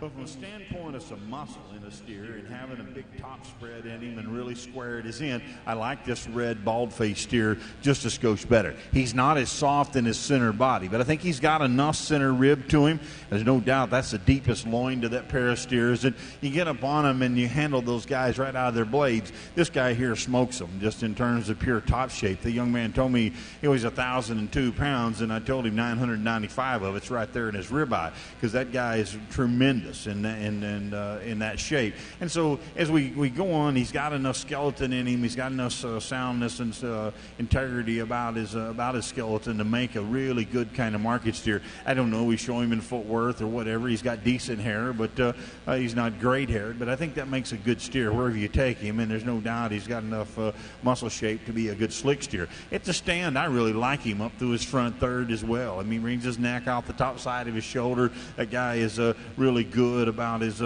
chest floor, and I think that's just some good things in a steer that wins our class for me. The steer that comes second in class, there's no doubt. Again, I like the body shape in this guy. If we can make them all as good in their center body cavity as what this steer is, this business would be a whole lot better off, because that guy there is really soft in that regard. He's got great spring to his rib. The problem with him is you get up on top of him, he wants to rafter out right out of his shoulder. He's not as good as he transitions his shoulder into forerib, and he gets a little flat when you get right in behind that steer. If we can change that, power him up, then he's in the next class for sure, but he smokes this class if he had just a shot more muscle. But I like that steer awfully well.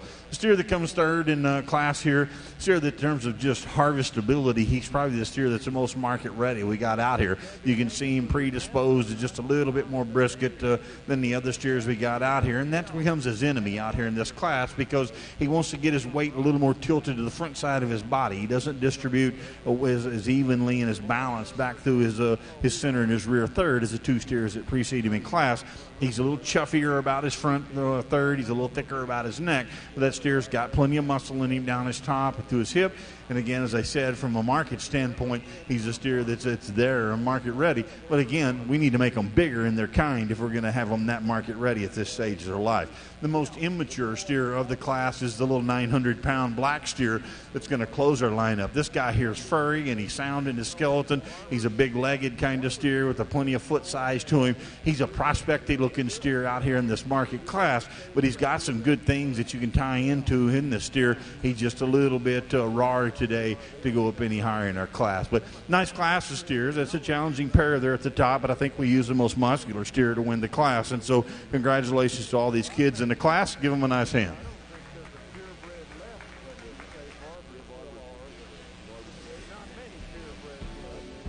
Your results of Class 1, Black and Red Exotics. 4th place, Holt Ottmers with the Cave Creek 4-H. 3rd, Logan McCarver with Fredericksburg FFA. 2nd, Cress Moore with the Fredericksburg Junior FFA. And your class winner was exhibited by Braden Strickland with the Harper FFA. All right, Chip, well, before we turn you loose, tell me a little bit about tomorrow's activities, what all's happening, when, etc., for those that out there that are interested in joining us or taking part online, either way. Tomorrow will be the sale of the champions and the sale of everyone that participated in the stock show. And we'll start that with a 11 o'clock pre-sale, and then at noon that will start. And we'll go through the sale of champions, and we'll sell all the champions, the grands, reserves, breed champions, division champions, and then on into all the other placing animals.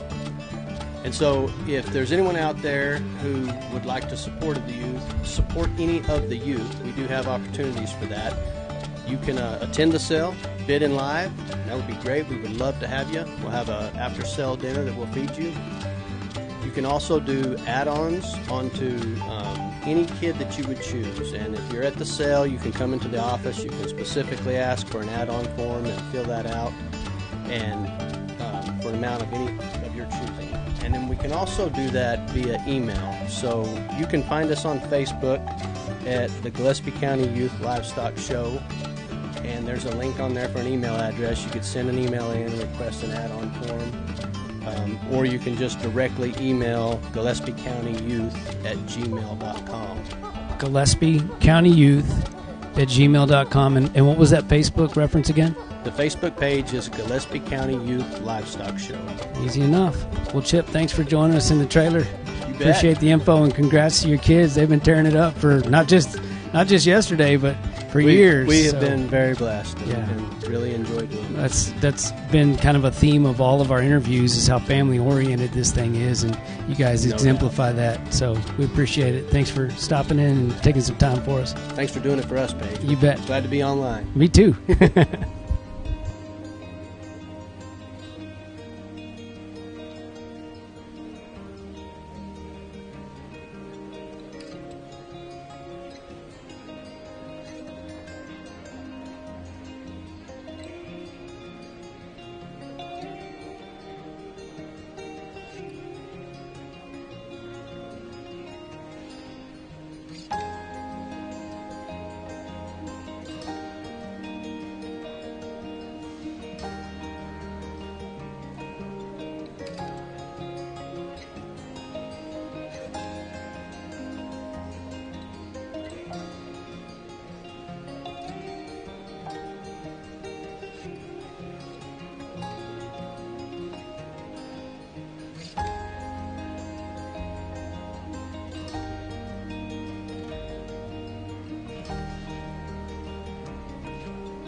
Second call, Class 3, Black and Red Exotic Steers. Second call, Class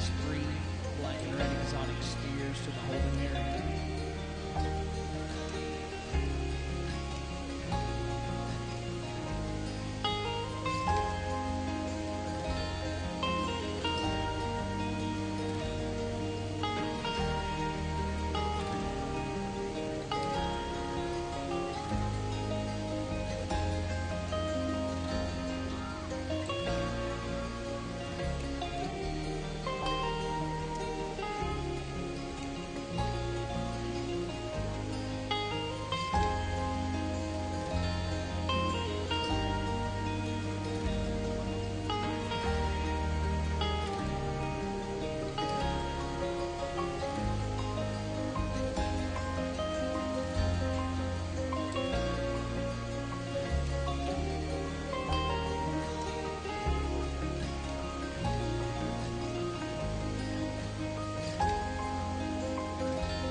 We'll change up the format just a tad bit here. I wanted to put these two cattle together here because I think this is the two most competitive steers, the two most competitive cattle in a class we've had today. I don't care what plumbing they got in them, but this is a competitive pair. Now, when you start talking about a market steer, I think they start to spread themselves, and I think that's where our little man here has got to win the class, as he is the most market ready of this pair of cattle we have out here. Now, this calf's not bulletproof, and when we walk him, this guy here, he's like a cat on a hot tin roof, and whoever owns this kid right here that's in second, you got a smart kid on your hands here, because he knows he knows what I'm studying out here, and he gave himself some room, and he wants to go because he'll take that steer, and he knows I'm watching him move, and this calf here, no doubt, is the most athletic of that pair of steers. So, man, you do a nice job of getting that calf shown. The steer, though, that wins our class, I think he does so from a marketability standpoint. He's sound enough in his skeleton. He's not I think this is a feeding issue here that we're dealing with in this guy's feet and the way that he's moving out here like he's sore-footed. So, anyway, as we move on, I think from a body standpoint, though, this guy here just blows him away. He's so deep and soft in his center body, yet he maintains some youthfulness about his front third and some extension up through that front third as well. He's good down into his chest for a steer that handles that well over his last rib and off of his loin edge there. You get in behind that steer, there's no doubt that thing is big muscles, and I like that about him. As I look at those cattle down their tops, he isn't quite as fresh in the way that his neck comes out of the top side of his shoulder, as he gets just a little wider at the center part of his neck, and he isn't quite as refined in that regard. But I think from a standpoint of a market steer and just power and in terms of muscle, I think that guy there needs to win our class. Now, if we're going all the way down the road, Houston, Austin time, young man, I like your odds here. That's a good steer in that Red Cross division. That guy is so neat up through his front, and he's got the running gear that's built for the long haul. You see how his feet hit the surface. He's got good foot size. He's got good bone. His angles are correct, and then his ankles, then his front ankles and his pasterns there. He's a steer that you get in behind that guy there, he's not going to disappoint you in regards to muscle. muscle. He's big and square, and his pin set, maybe not quite as much stifle shape in this steer as what we have in the lead steering class. But I do like this steer as I study him down his top. As I said, he is the most youthful up through his front. He's the freshest about his front 1/3, and I do like that about this steer. I like where that guy sets his neck in relation to his skeleton just a skosh better than I do in our steer out of that first hole. This is a tough pair of cattle, but when you just break them down and you say which one is the most market ready today, which steer looks like a market steer, then I think this steer logically has to come second. He just doesn't have that extra added body shape and maturity to run him up to the front of the class. But that's a good pair of cattle, so congratulate both of you on a nice pair of calves. The steer that comes third in class, this one in a lot of county fairs and a lot of classes gets way on up there and probably wins the class. I think out here in this line up here, this steer here gets a little shorter about his front third. He isn't quite as extended up to his neck. He's a steer that doesn't, as you transition him, it's hard to see from the side, but as you transition him out of his shoulder into his forerib, he doesn't blend and flow quite as big and full in that regard. This steer is sound in his skeleton. He's got good skeleton, good running gear under him. He's a big muscular steer. Just need to fix him and tweak him in a couple of areas there. Our steer that closes our line up here doesn't have the hair coat some of the other cattle we got in this class do, and so he's taking a dull butter knife to a bazooka fight out here, and but I like that steer in terms of just a good market practical steer. It's got some muscle about him. He's a steer that's fed and done well. He handles well over his loin edge. He's really neat up to his front, just not quite as overall balanced and then attractive as some of the steers that precede him in class. But that's a good 4 steers in this class. So give all those kids a nice hand and a really good kind of class. Your results of Class 2 Black and Red Exotic Steers. 4th place, Tanner Barnett with Stonewall 4H. 3rd, Jace Helfrich with Harper FFA. 2nd, Quinn Burrow with Cave Creek 4H. And your class winner was exhibited by Stanton Cantwell with the Stonewall 4H. Congratulations to those exhibitors. Also in the steer barn, this will be first call, Class 1 Other Exotics. First call, Class 1 Other Exotics. Start slowly making your way to the holding area.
Steer barn, this is your official first call for Class 1 Other Exotics. Official first call, Class 1 Other Exotics to the holding area.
want anybody to think that we sped on through this class, but we could spend all night out here. It's not going to change my mind. So we just wills to go ahead and get her done. So this guy here came to win the class. There's no doubt. He's got him smoked down in terms of clipping on him, but that kid's good. I mean, he balances well. He's long in his spine. He's got tremendous muscle shape. That guy's great on his feet and his legs, and he's just very proportional. He's really neat up through his throat latch. He's a deep-jawed kind of steer that has got a lot of good to him. So I like that steer pretty well here that wins the class. He's just a skosh over 1,400 pounds, and so his market weight fits his frame size. Steer that comes next in line, Hereford steer, really a big back steer. I like that about that guy. And this young lady had a Hereford steer a while ago that was really deep twisted. This one, too, is a deep twisted steer. He's just a little shallower bodied. He's just a little harder into his flank than what that black steer is. He's a little more upright through his front third as well. This guy, from the top of his shoulder, the point in his knee, he wants to straighten up just a tad bit, twist on his front a little, and have just a little more brisket than is ideal. But I do like his extension to his front. I like his length to his spine, and you got to really appreciate him from that amount of product he's got down his top and through his hip.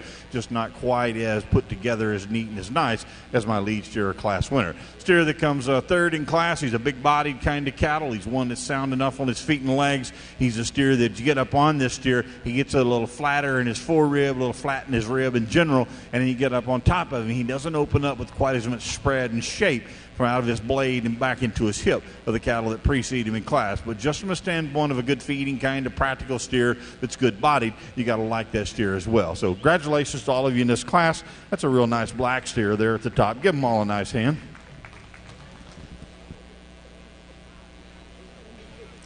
Your results from Class 3 of the Black and Red Exotic Steers. Third place, Tanner Barnett with Stonewall 4-H. Second, Katie's Warner with St. Mary's 4-H. And your class winner was exhibited by Cade Laney with the Fredericksburg FFA. Congratulations to those exhibitors.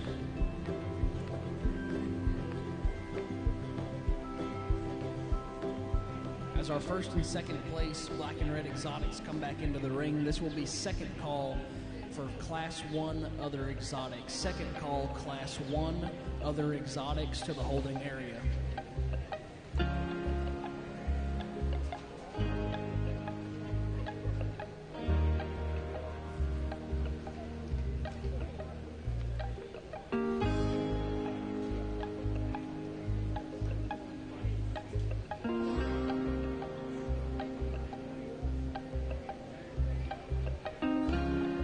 We'll get in our final drive here in our black and reds. We got a red brockle or face steer up here on the lead of the class here in the lightweight division. We talked about that steer in class. That guy is tremendous in terms of top shape. He's a big hip kind of steer. Got a great center body to him. He's neat up through his front. He's a lighter weight steer, and he's dealing with two steers that are market ready and stout and powerful right behind him. But that guy holds his own, and I think from a lightweight class perspective, that guy's got a lot of future ahead of him. I don't know where we're headed with the steer, but it doesn't matter. He shows in hair or he shows out of the hair as a slick steer. Probably his best attribute is a slick steer because he's so good in his top shape, and he's a thick-ended kind of cattle. He's got that kind of front one-third in him and being that elevated at the point of his shoulder. So I like the lightweight steer pretty well, but as we get out here in this heat, he probably then becomes a non-contender when you get into this middleweight and heavyweight because these guys are just so massive and they're so much more market ready at this stage of their life. And if we're showing these as a market show, which we are, then this is the two that I draw into. And I think as you compare one to the other, I think our shorthorn mark steer is a steer that maybe in comparison to one to the other, maybe is just a skosh deeper bodied, maybe he's just a little bit rounder rib than is our black steer. I don't think there's a whole big difference in that pair of steers when you talk about muscle shape right out of their blade and back into their loin. I think there's one steer that's more product driven just because he's got a longer body. He's really extended up through his front. front, and that is that black steer. You got to appreciate that guy, too, from the amount of muscle he's got, along with the running gear he's got underneath him and how he flexes, and his angles in his ankles is really, really good. And I do like that about that steer. And so that's your champion here, and we're not going to bring back a second. This is the reserve right here out of the middleweight division. Congratulations to both these nice market steers.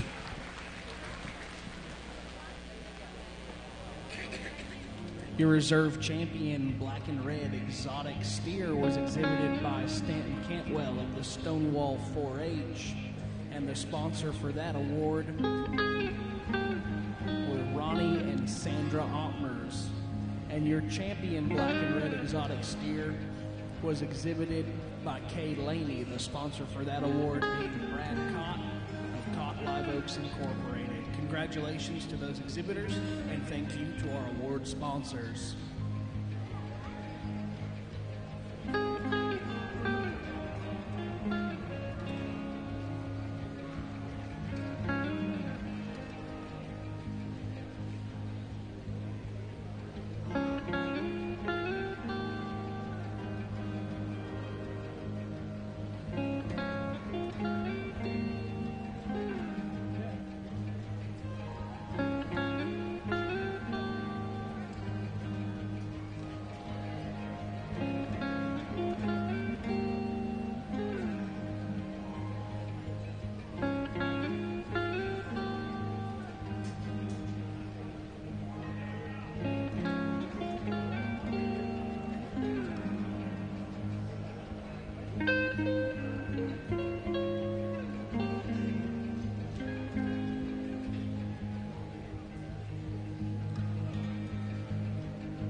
In the steer barn, this will be your first call, Class 2, other exotic steers. First call, Class 2, other exotics to the holding area.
I think we get into this class here. We've got a challenging pair here on the top end because there's pieces of both the steers that I tie into and I like really well, and there's things I would change in both these steers. But at the end of the day, in a product-driven world, which one's got the most of the most again? And I think that's the lighter color to this pair of steers here. A young lady shows that I like this steer in terms of his body shape. That's where he really excels over our second place steer, is from his shoulder back to his hip.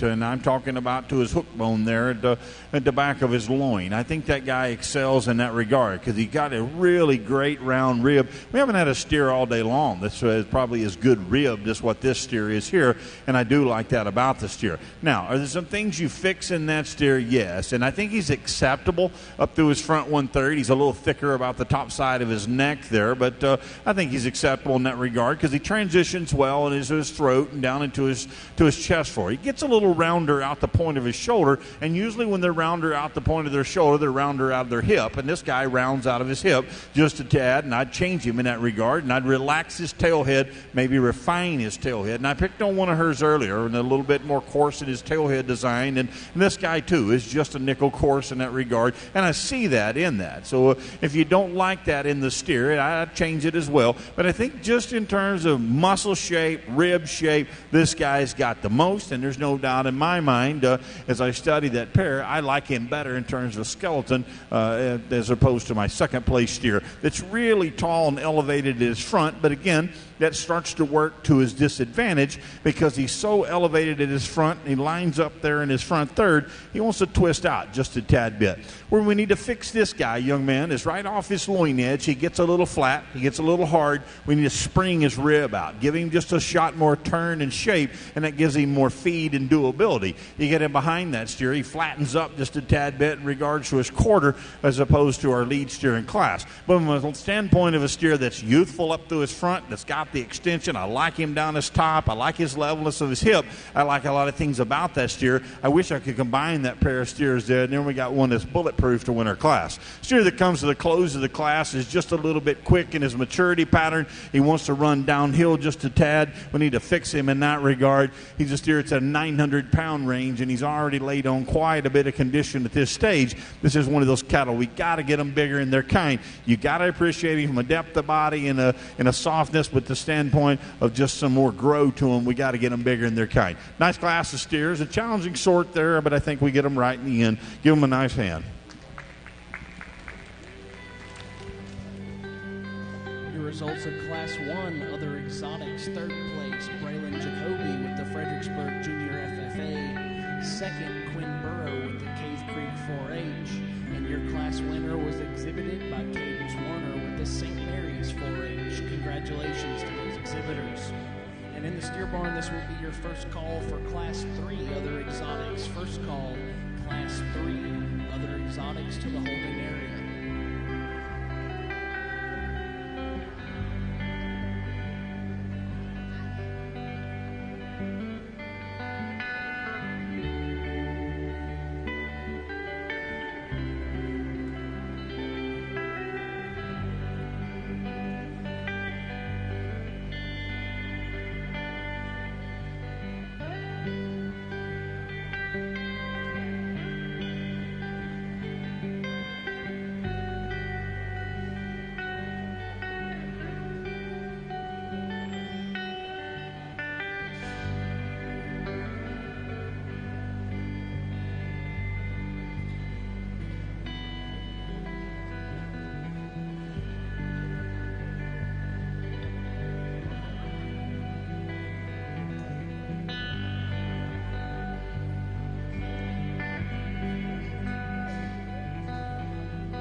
Second call, Class 3, other exotics. Second call, Class 3, other exotics to the holding area.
Attention in the cattle barn for those that have had champion and reserve champions in the breeds so far this afternoon and evening. We will not be taking a break between the selection of our champion, other exotic, and our grand drive. Again, there will be no break. We will go straight from the other exotic drive into the grand drive.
I think on top end of this class, we got two really, really nice cattle to pick from, and there's subtle differences in that pair, and I think where they separate themselves is that when you set them in motion, this black and white steer needs to win the class. He's the guy that has the most athletic ability, and you ask him to get out and move. I'm not going to stand here and lie to you folks and tell you that he's as big and his center spine is what this Charolais mark steer is, because that dude right there is packed full of muscle.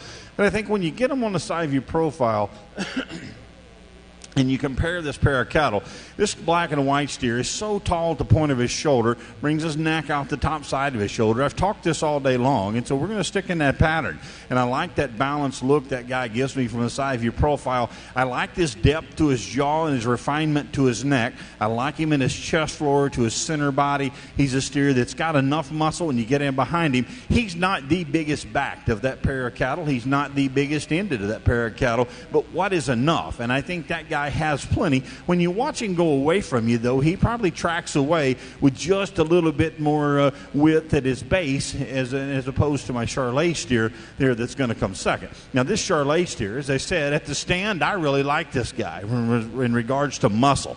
You get up on this guy and you handle him out of his blade back to his center spine and to his hip. That dude is just chock full of muscle, and there's no doubt about that. And from just a pure muscle standpoint, then he's the one you tie into and say he's got to win the class. I think when you look at him in a side view, though, this guy sets his neck more to the center part of his shoulder in relation to where the black and white steer brings it right out the top side, so he doesn't balance quite as neat and nice as what the black steer does. He wants to set his tail head down into him just a tad bit. Maybe bring his tail head up, and that's because he wants to round out of his hip just ever so slightly, maybe not quite as true and deep back into his flank, but that's because he's a lighter steer. He's given up 50 to 75 pounds here, I believe, in this pair of cattle, and I think once this guy gets mature, then he's going to have plenty of flank in him. I don't think that's an issue.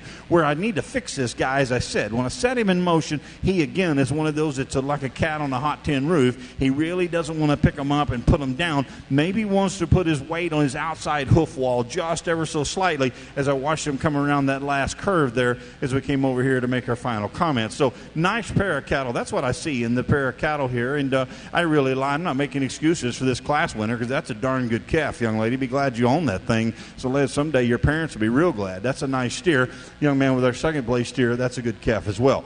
These next three of cattle we got here, I studied those awful hard there in the lineup. There's good steers in this class. As I was visiting my ring help over here before we started this class, he said, I think you'll like this class pretty well, and I do like this class. I think there's a lot of differences in this bottom trio of steers, and I'd be the first one to tell you that I need to deepen up this spotted up steer. But in pure product, this guy is so long-bodied, and you get in behind him, he's every bit as thick as the steers that stand behind him. And I think he's more complete. I think he's more youthful. I think he's more fresh at this stage of his life, and so that's why he goes third. The little steer that comes next in line is kind of the duck out of water in this class. He looks like he gives up quite a bit to his contemporaries just in mass. And so, but you get up on him, you handle him. This guy's got a big rib eye in him. He's got a big old groove running down his top. He rolls out into a good rib shape. He's a good center body kind of cattle. Maybe not quite as massive in the center and lower parts of his quarter, the steers that precede him in class, and he wants to be just a little tight in, pinched at his forerib. Really rugged, stout, built the kind of steer that comes to close of the class. This guy is tremendous in his forearm. He's a steer that's really deep in his body. He's soft in his kind, just not as much muscle when you get up on him off his loin edge and back into his hip as the other guys we got in this class. This was a really good class of cattle. Give these kids a nice hand that were in this class.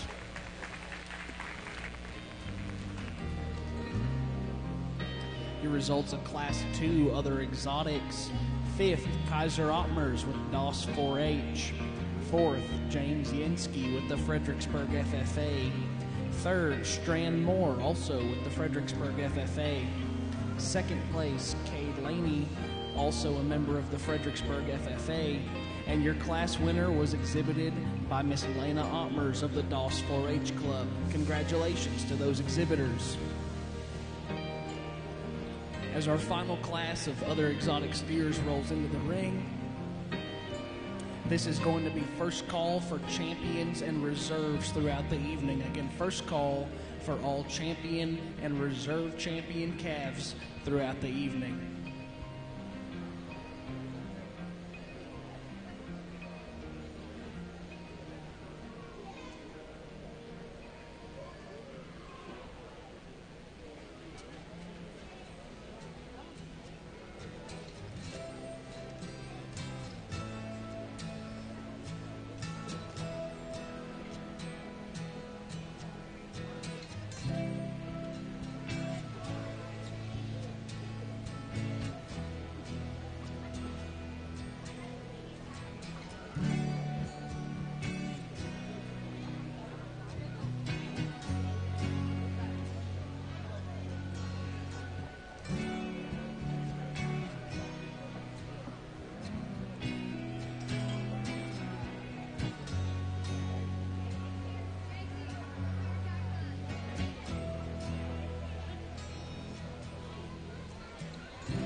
attention in the steer barn. As we're getting to wind our steer show down, I'd like to make everybody aware that you do have the option to floor your steer if you desire to do so this evening.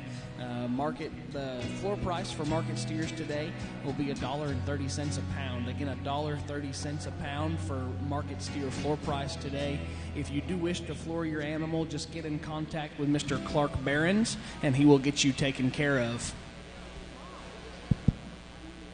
I think in this final pair of cattle here, the one that is the most youthful and the most fresh needs to win the class, and that's the darker of the pair of steers we've got out here. I'd like to change him in his hide condition. There's no doubt about that, and I'm sure the young man would as well. I imagine one day when he's at school, that thing started rubbing, and he got home and he had a big rubbed-off spot in him. But, you fix that in that steer. But that's a nice calf. He's really tall and elevated in his front third. He's kneed up through his front, and I like that where he sets his neck on his body. And he's sound enough out of his front third, good center body kind of cattle. It's got plenty of muscle in him too, down his top, through his hip. Steer that I think he's still got some longevity left in him. There's no doubt he's in that mid-12 range there, and he's not completely done yet, and so he's got the skeleton to make it and go on down the road. Steer that comes to the close of this class here, and our final steer of the day, I think this steer here at one time was probably really, really good. He's past that point now. He's starting to get a little deep in his plate.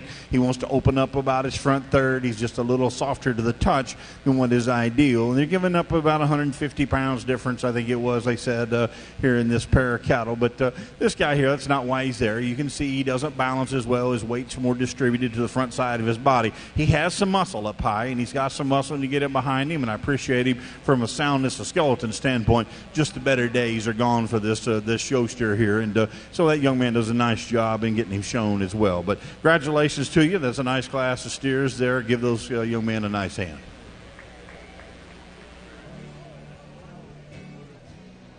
Your results of Class 3, other exotic crosses. Second place, Todd Bauman with the Harper FFA, and your class winner was exhibited by James Yensky of the Fredericksburg FFA. Congratulations to those exhibitors. As we bring our first and second place other exotics back in for the exotic drive, this will be second call for breed champions to come up towards the holding pen. Again, second call for previous breed champions to come back to the holding pen for the grand drive.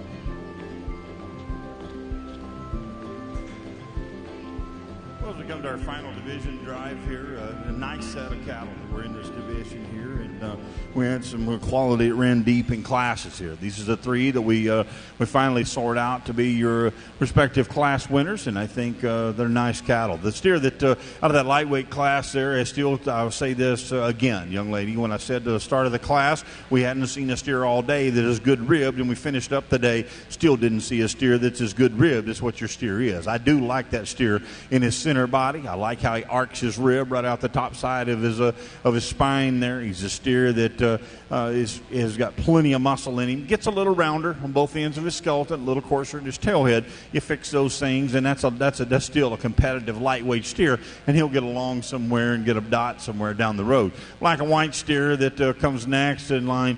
This steer here, really tall at the point of his shoulder. I really like how his neck comes out of him there. Young lady, pull his front feet out from under him a little bit there. You got him a little bit like this, and that tells you that calf's plenty sound, or he'd be trying to go over on his front end because he was a little bit up under himself. That steer's got plenty of muscle in him, as I said. The Charolais steer got more back in him, probably got more hip in him, but that's a really complete kind of steer there, and I like that center body in him. That calf is sound in his running gear and built for the long haul. There's a lot of good in that steer. And then we close the line up with that gray steer that is a good carcass kind of steer. As you talk about one that's high cut ability and got enough look to him up through his front, and some good pieces to that steer there. That steer there, as I said, we just fix that hide just a tad bit there. It makes this just a little shot more competitive of a drive here. I think the steer that best suits me, though, young lady out of the middleweight right here, congratulations. You got a nice calf.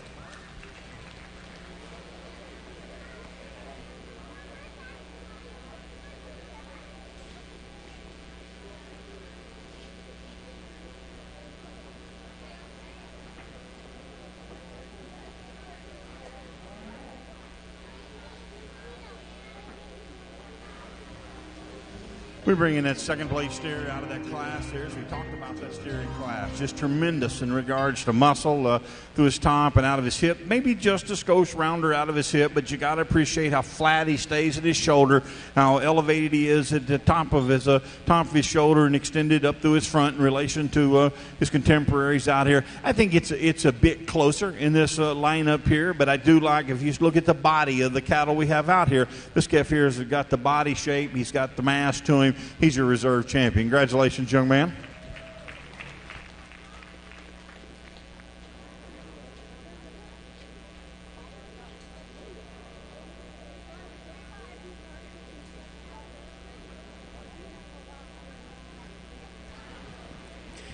Your reserve champion, Other Exotic Steer, was exhibited by Cade Laney. The sponsor for that award is the Fredericksburg FFA Booster Club. And your champion, Other Exotic Steer, was exhibited by Lena Ottmers, the sponsor for that award being Warren and Phyllis Ottmers. Congratulations to those exhibitors, and thank you to our award sponsors. We're just about to get underway with our grand drive for the evening, so hang on tight. We've got a wild ride ahead of us.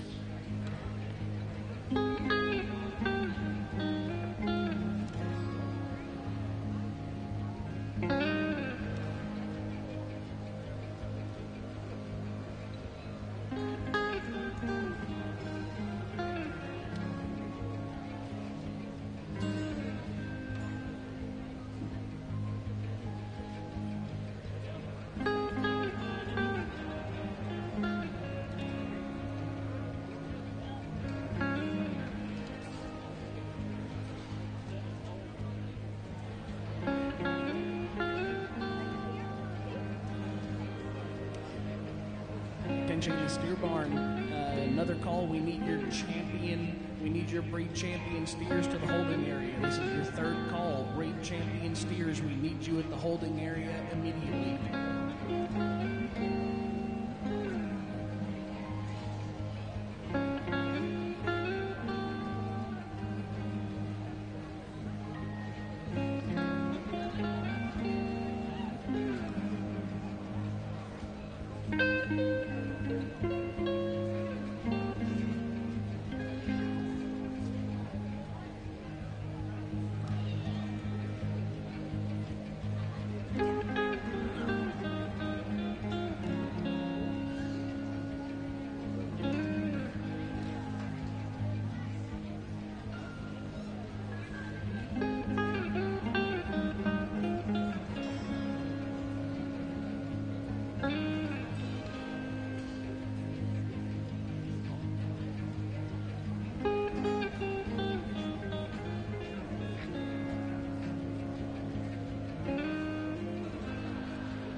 Entering the ring now are our breed champions.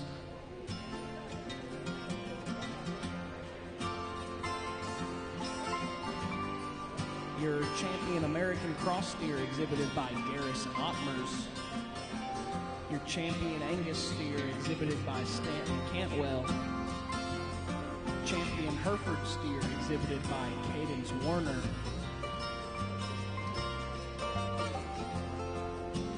Your champion Shorthorn Steer exhibited by Tanner Barnett.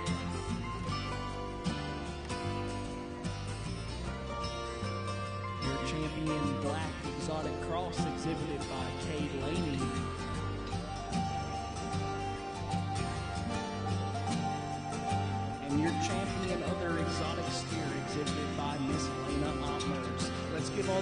outfitters a round of applause as we start off this grand drive.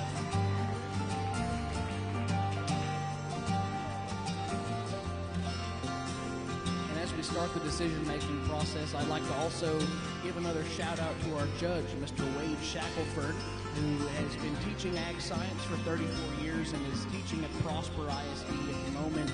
He got his Bachelor of Science from Tarleton State University and a Master of Science from Southeastern Oklahoma State. Mr. Shackelford has judged many county and state shows, and he enjoys raising cattle for show in both the steer and heifer divisions along the side. Let's give Mr. Shackelford another round of applause. He's done a great job for us here today.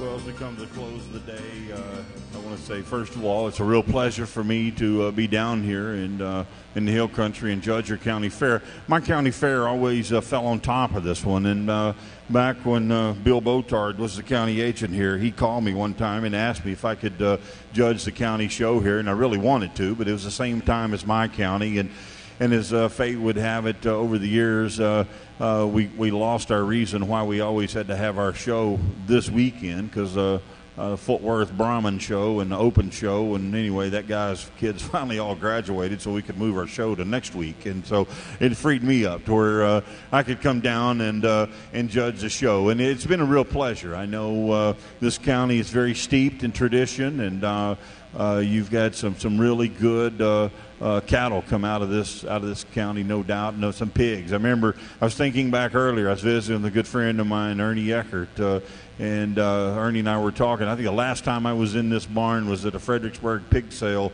back, it's had to be 30 years ago, and Dr. Fritz was still raising pigs alive then, and I was big into the pig deal back then, and anyway, I finally saw the light and came to the cattle barn, and had never went back to the pig barn. So if you ever been to San Antonio pig barn, that'll heal you on the pig barn. Just go to that sucker one time. But and I don't mean that in any bad way to you guys that work your tail off. That's just the nature of the beast there. But anyway, it's I know this area here and all the really some good people down in this part of the world, and some good cattlemen and good ranchers, and like I say, this show is very steeped in tradition. So it's a pleasure for me to be able to come down here and do this, and to see my old friend Drury Menzies there along the side a while ago during the heifer show, and good to see some of those guys there again. So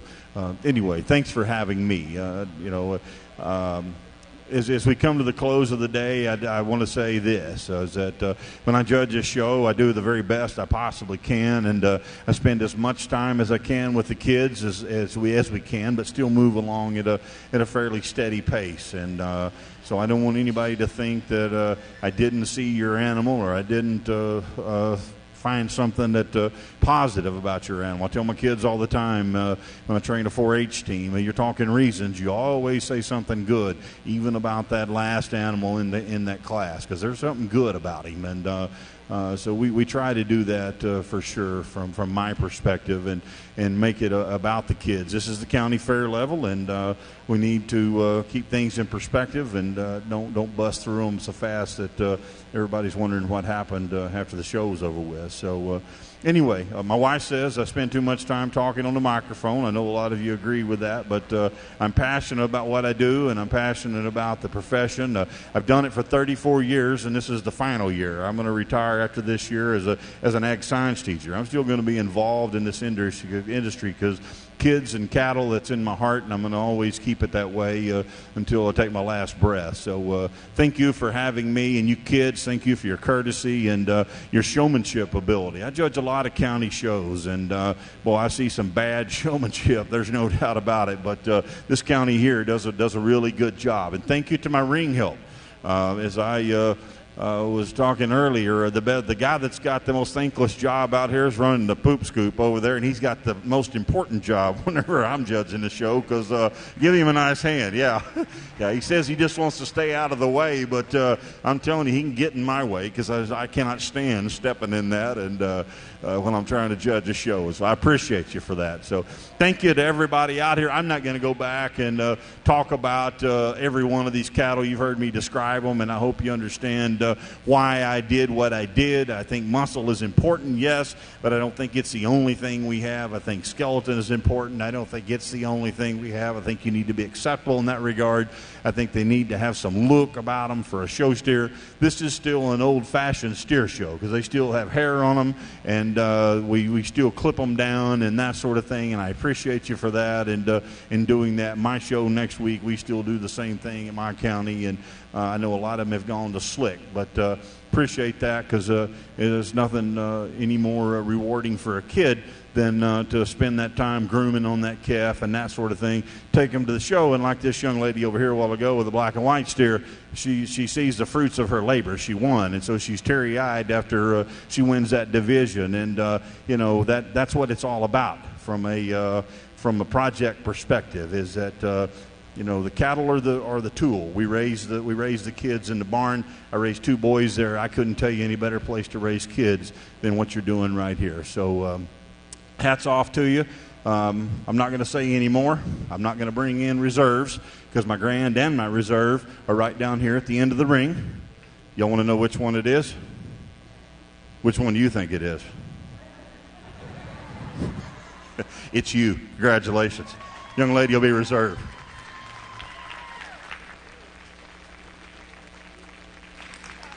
Your reserve grand champion steer of the 2022 Gillespie County Youth Livestock Show was exhibited by Lena Ottmers, the sponsor of that award being Ronnie and Chad Ottmers Construction. The grand champion was exhibited by Mr. Cade Laney, the sponsor of that award being Gillespie Veterinary Center. Congratulations to all these exhibitors. Thank you all for a great show, and let's give another big round of applause for our volunteers, our ring help, the people that made this show possible this year. Thank you all so much for your time and energy. And another quick announcement, if you are parked against the west side of the barn, you need to move your vehicle immediately so that people can start loading out their calves and get them home. Again, if you are parked on the west side of the barn, you are in the way of people loading out their calves. Get those vehicles moved immediately so their calves can go back to their warm barns at home.